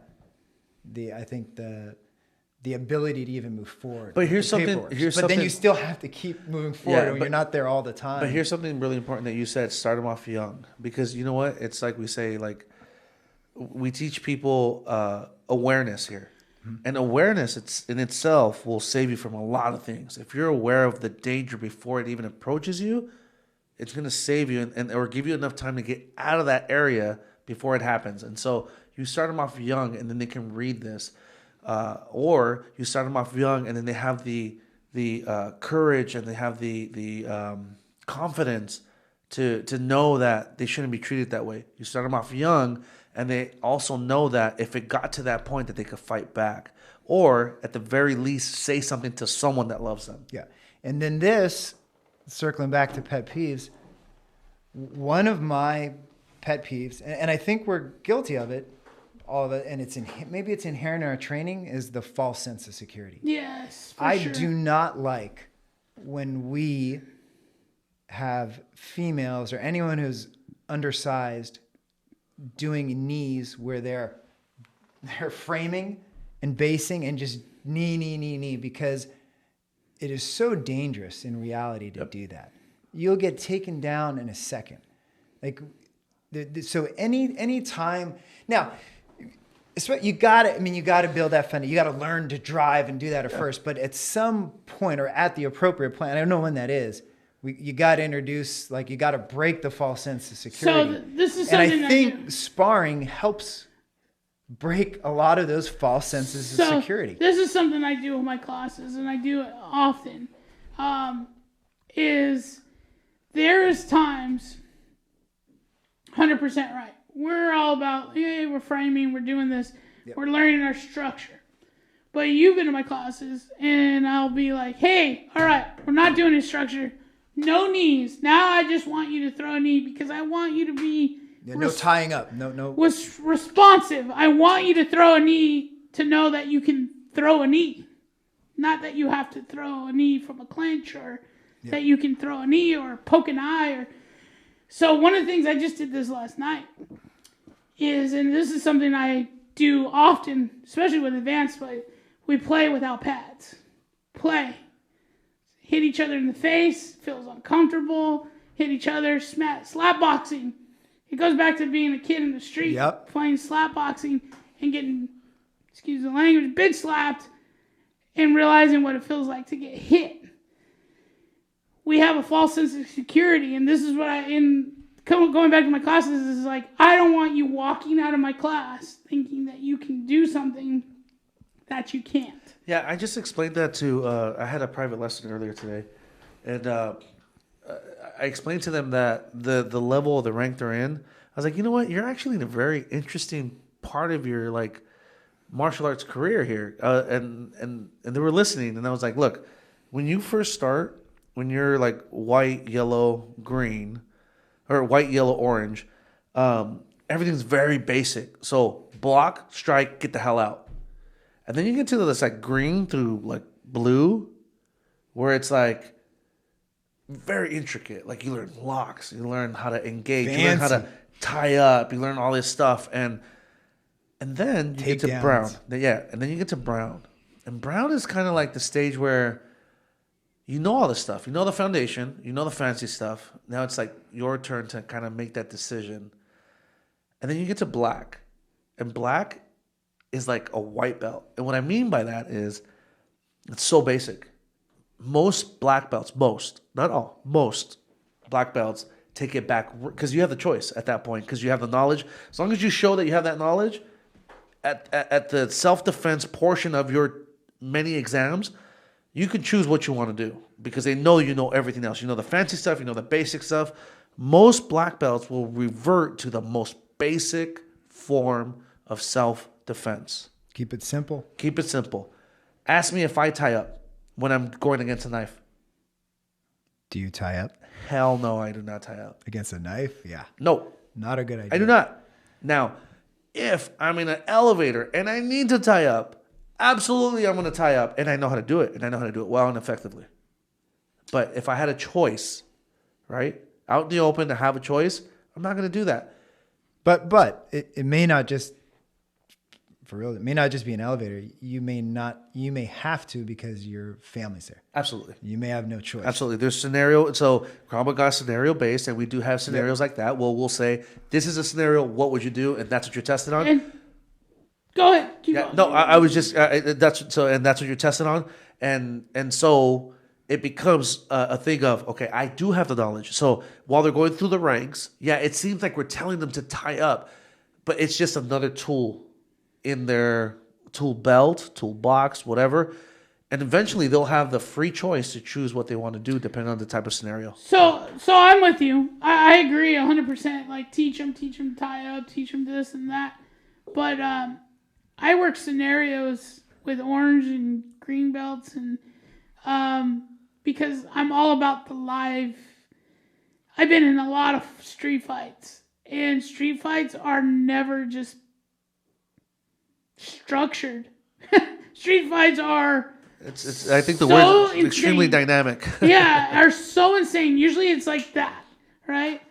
So I've had classes, you filmed it, where I had Nancy as an orange belt. And I was making them come out of the bathroom, fight in the bathroom. I have the video of that. Yeah. It's an insane video. Yeah, and then as she came out, people would start attacking. One of the biggest things is I believe in is when we become instructors, to your point and your friend's point, it's our thing to show people how to defend themselves at the very basic level, but to show them as many tools as we can. So when I teach a class, you'll hear me say, hey, we're going to learn this today. And usually it's about 15 minutes. Everybody thinks I don't structure my classes, but usually it's around 15 minutes. And I usually go straight curriculum. I always throw curriculum in. But then I usually have 15 minutes. I was like, you guys want to learn something cool? You want to see something dirty? You want to see something that... This is a tool for your tool bag. I always say that. Always. This is a tool for your tool bag. This is what we're going to learn. This is what could happen. So I think as instructors, we have to take it to a next level where you teach them, our curriculum, and you teach them. But I think that's where hopefully we don't lose that at 1, 2, and 3. We're just teaching them how to just defend themselves and get out. Move forward and just move forward and get out. We're not teaching people how to take down knives and no. It's smack and go or OODA loop or think, be aware of where the exit is. That's the type of stuff. And usually if you notice 1, 2, and 3, they're the best shape of their lives because that's what we do is just instill. And then usually between green and blue, we're the worst shape of our martial arts is because it's a lot of finesse kicking and there's a lot of technique involved with locks and all this stuff. Yeah, so I don't want to lose sight of the point, and it was good that you brought that up. But there is this, there definitely is this like kind of graph. I could like see it in my head. Where it's like extremely simple, gets more intricate, and then it gets really simple again because now you understand everything from the fanciness of tying up to the simplicity of just blocking, striking, getting the hell out. So I had the luxury of when I was a green belt. I had a conversation with Bo, and he said, this woman is being abused. I want you to kind of take her and train with her. I told her I was going to have somebody train with. You're going to be stronger than her. You're going to do things, but you're going to be caring. Because you're a caring guy, Gary. You know, fed my head, you know. And I learned a lot from her. She became a black belt. I'm not going to say who it is. But she's one of the stronger women that I've ever had the pleasure of working with. But she had a lot of issues when she first started. Crying, go to choke her, do something, break down. It's like PTSD. Yeah. So I had to work. It was a lot of me feeling bad. Like, what did I do? You know, and then a lot of talking and figuring out. Yeah, you'd be surprised. So, like, we do every quarter, we do the Women's Self-Defense Seminar, which is taught by women. That's all a women good come and foundation support right and all there to that. do something like that. And, you know, it happens a lot. PTSD, it's real. Well, I can't go to this because I'm not a woman. So what? Well, no, I they put me in the soup before. Yes, we do. We have asked. beat So up. it is important for instructors to be there because two different reasons. Women need to be attacked by a male, somebody bigger, stronger, faster. Not saying that women aren't bigger, stronger, and faster, because there definitely is women that grow into that and become like beasts. Sure. I know a lot of women that are stronger and faster than you. Oh, and so do I, and I'll bite them. That's what I'm saying. I have no quorum. I've had to learn. Those women aren't at as high of risk. Right. So you're getting somebody maybe a little more timid, and those are important to be in a suit. And we do. And attacking. for the Women's Self-Defense Seminar, we have men in suits attacking And it's the important. women so that they can get a full feel of that attack and that aggressiveness. And so they can also be aggressive back and fully hit, fully kick in the groin, fully elbow in the face, fully palm strike in the face. And you know this is very empowering for somebody who isn't, who hasn't had that capability of doing that. It's very empowering. The minute they figure out that they can do some damage, oh my Lord, it changes so many ways. It's really cool to see. Yeah, it is. I mean, I've done so many of those, and I have video of so many of those. And you see the women come in, and they'll be like, I'll pick someone out, like just in my head, I'll be like, I'm going to keep my eye on them. And by the time they leave, they're just a completely different person, you know? Yeah. And I just hope that what they found that night, that they continue to feed that, you know, whether it's signing up for classes here and continue training or somewhere else, but do it because I have daughters and I want to make sure that they don't go through that stuff that like you just showed us. Women, that is like something that is my biggest fear. I told you earlier, I was brought up with strong women who fought back to their husbands and did whatever. So I'm that way towards women. I expect them, hey, you need to fight. You're just as strong as me. You know, I tell them, you can beat me up, you know. I had Lynn almost knock me out a couple times, you know. But I also say there's men who are just like that. Not so much that they're weak, but it's a mental thing. It's a mental block. And that's the same with women. So there's the same thing in each of them. It usually happens to people who have had abuse before in their lives. But there's definitely a mental block. So those are the type of people you want to like, hey, I want to bring you in. Just watch. I want you to just watch and have some fun. Meet some people. Yeah, you know what? I think that like what we're talking about, at least what I'm hearing is like, you know, there's a lot of broken people out there, whether you're a female or a male or young or old. There's a lot of people that have been through some stuff that broke them, and you don't necessarily have to be there the rest of your life. Like there's ways of empowering yourself. Find a place. It doesn't have to be here. Find a place. Go to your community. Like if you're not near us or whatever, find a place that's going to empower you. Because that's our goal. That's our goal is to empower people, to heal people. Speak up. Yeah, speak up, and because speaking up is part of the healing. You have to speak up. You have to understand that there is an issue, and that'll start your healing, and that'll start your walk towards walking in strength and power.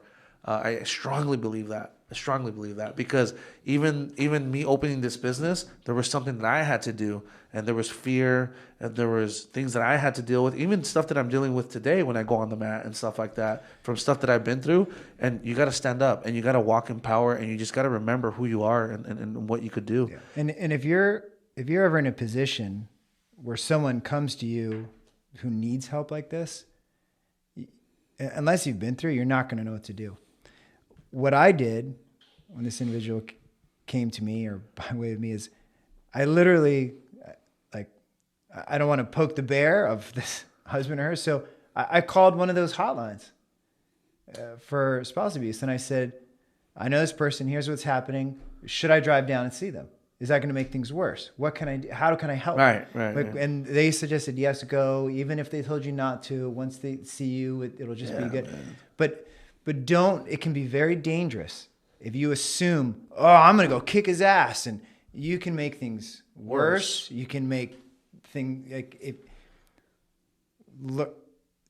don't assume fighting or otherwise is like, call the professionals and problem, find out how to help. Omar, the problem is beyond fighting. Like the problem, the issue. But don't there, assume that you exactly. can just you can fix it with that. Through. Yeah, like, no. You're not. Yeah, because that issue is stemming from so many other things a long time ago, and it's happening now. Intricate psychology that people have studied. So now, be there for help, but find out how to help. Exactly. I've got a lot of experience in this, but it's not my story to tell, so I don't necessarily speak up about it. Yeah, I had to deal with it for a long time with somebody, and I'm trying to explain. I want to talk about it, but I don't want to talk about it because it's their story to explain. Sure. But what you did was very... it was very good. I mean, so many times people just like, hey, it's okay, and do the phone call or do the, you need to get out. You need to, and put that pressure on people. Massive action. Yeah. So you heard something, there was a need, and you didn't just call back. You took massive action. Well, she knew she had support. So that's a big thing. Most people don't have that support. Just got to show up. Yeah. Exactly. Yeah. Especially if it's a loved one. I mean, this is all we got. I hate to do this because I think we can go on for hours. Oh, we could.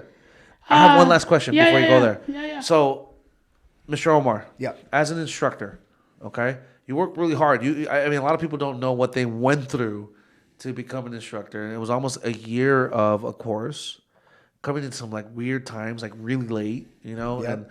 and you sacrificing some family time and sacrificing personal time and a whole bunch of other stuff. But you went through it, and you got through it. And then you got to test. Like, we got here, you got to test. And the test is not easy, and you're testing with your cohort. You got through all that.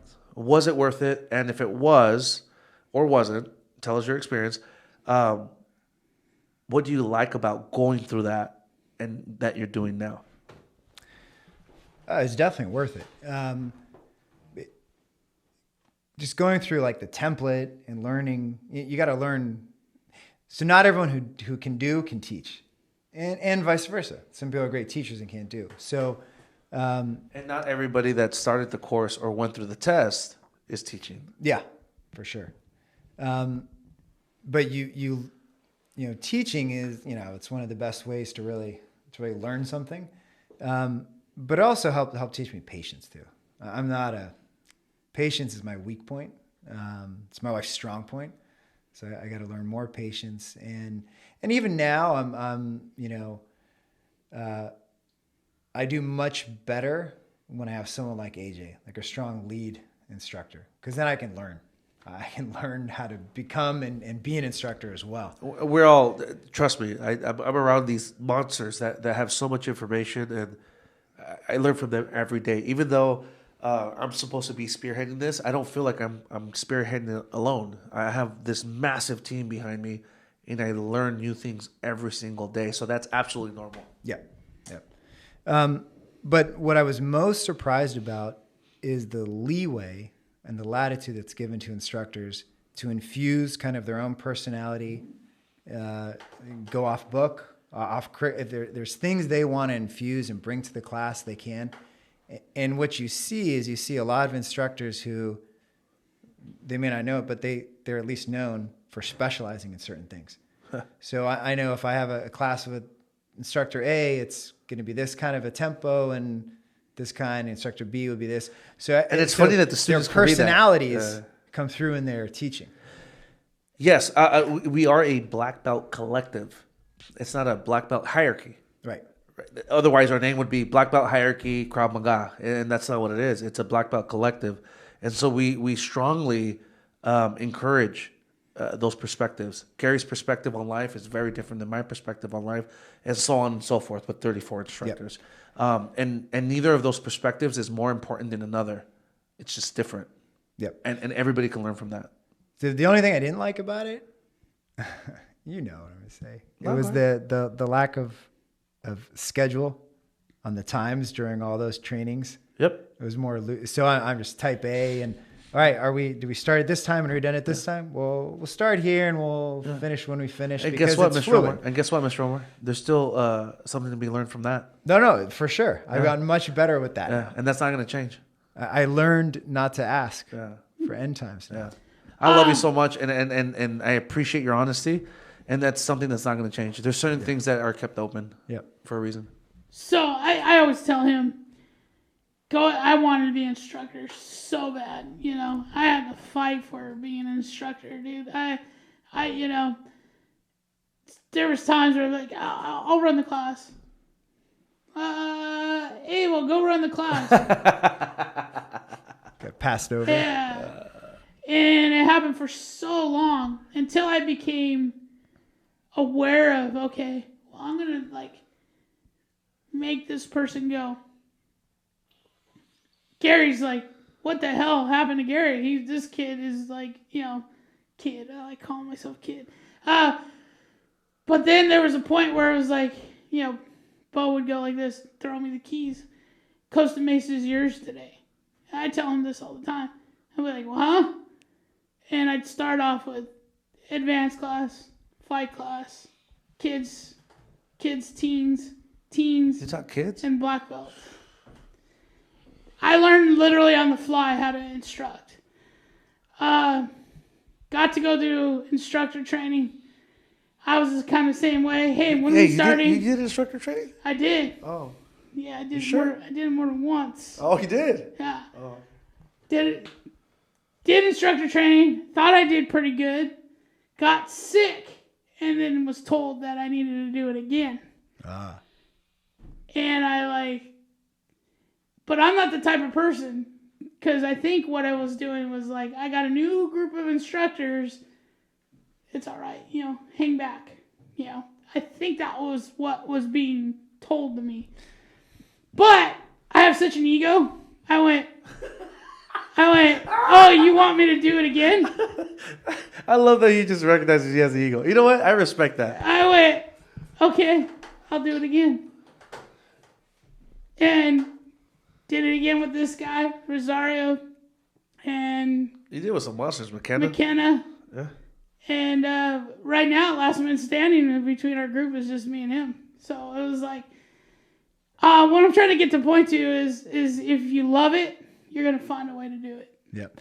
And the hardest part, which you guys are, if you watch experienced instructors, they're very good at on the fly, changing things depending on the class.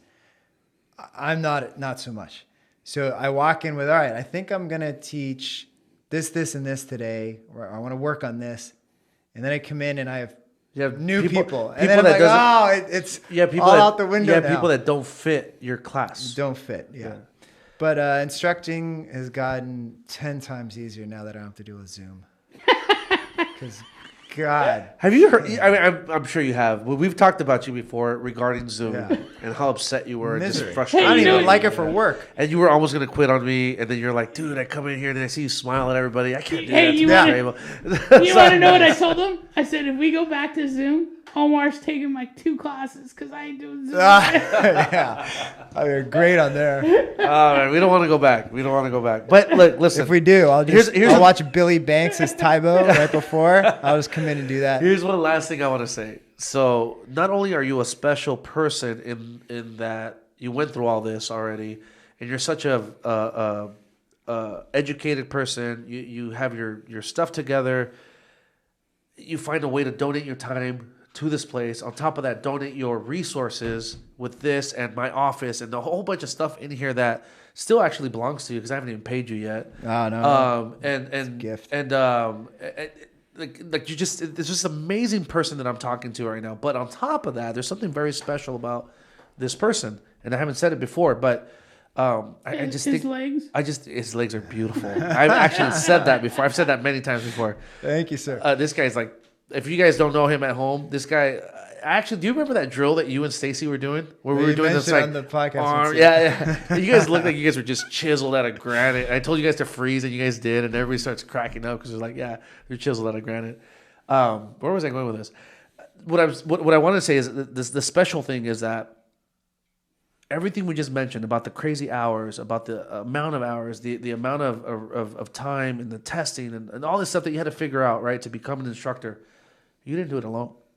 Your wife did it with you. Oh yeah. So husband and wife went through the course, through the hell and back, through the testing and back, and you guys have kids. You guys did it together. And the kids are doing their student training. Yeah, they're hours training as here as well. And you know what? I have kids. I have a wife, and like it's just like I can't even fathom doing everything you guys did. It's hard for me to say there's not enough time because I know there's enough time, but you guys figured it out. It's tough. It's not easy. It's back to my comment of if you put everything into your kids, when your kids are gone, you're going to be sitting there looking at each other. So Stacy and I have made one of the great things about Krav is she had no desire to do Krav initially. It took me a good 6 months to get her in here after the girls and I started. Yeah. But I sold it to her as what's an activity we can do together because I sure as hell am not running. So an activity we can do together. But people that don't know this, Stacy runs marathons like on a daily. So and even I was just talking to her today. She was trying to show me that she can rotate and get back in here because like, I miss having her here for sure because there's nights where we go and we're like, I barely see you today, and then we were like, man, even when I was commuting, it felt like we started to the morning because we would always do a Krav class together, and you always have that downtime, and so it's easier, I think, when you're spousing, because then I'm not your workout time isn't time away; it's time with them. Yeah, so it's nice. Yeah, and then so here's the thing. So this place at this moment only produces so much, right? Only certain people get paid for the amount of time they're here. Omar and Stacy are one of those people that just are here because they want to serve the community and they want to share something about what they've learned back to the community, and they want to continue learning themselves, and they just see this way of interaction with the community without getting paid, and hear uncensored stories from Gary. Yeah, and these are the type of people we have here, and then this is my point. We have people that have their shit together that don't need to be here but choose to be here. They choose to be here with knuckleheads like us. And with the community at large that needs this, that needs these type of people they're so giving and that have very niche skills, and they're teaching it to everybody that they can get their hands on. So thank you so much for being who you are. Thank you for thank you for being a good friend. I can't say that, like, I don't have a lot of friends, and this guy makes fun of me all the time because he says I don't have a lot of friends, but that's the truth. I don't, and I'm happy to say that you are my friend. Oh, and likewise. And you're too, Mr. Gary. And you're very, very good to me. So, all right, guys, where do we find you? Oh, what about our sponsor? What about our? Are you crying? I was sitting there taking it in. I think you're crying. What about your sponsors? Don't you guys have sponsors yet? So here's this stuff. I've been trying so hard with Bubbly, and they can't respond. Listen, hey, Bubbly, we drink Bubbly all the time. We offer it to our fine guests that just are great people, and we're going to continue to spread the word. We love you guys so much that even if you're not sponsoring us, we're going to continue. I emailed Bubbly, and I worked for Pepsi Cola forever. Pepsi just bought them out, and I was like, "Hey, man, we drink it while we're on the podcast." Hey, listen, Bubbly, even if you don't sponsor us, we still love it. It's a great product. You guys go get it. They could get it at any place, a Walmart, all those places. It's very inexpensive. It's delicious. And it's like zero everything. So go do yourself a favor and grab it. So I was literally about to burp when Abel said, "Hey, where do I find you, bro?" I was like, and I kind of got choked up. Hey, you can find me on Instagram, GaryH72. You can find us on Gary and Abel Podcast on Facebook. If you go on to YouTube, you can find us on Blackbelt Collective, and just hit like and subscribe. Hey guys, we have a brand new website that was put up yesterday. So if you like type in Surf City Self Defense, it'll redirect you to it. But it's Huntington Beach Self Defense. We got lucky enough to get that. So huntingtonbeachselfdefense.com. You'll see our new website. You'll see all these beautiful faces on there. The rest of the 32 instructors on there. You'll see our schedule and all that good stuff. It's really cool, man. Go check it out. You can find me on Instagram on SimpleMan0707 or on Facebook as Abel Martinez or Black Belt Collective. You can find me here. Working out, training. Yep. Actually, he's not lying about that. He's here all the time. We love you guys. Thank you for listening to us. Let us know if you have any questions. If you have any comments, let us know because we'd like to share it. All right? We love you guys. Bye. Take care. Peace. Thank you.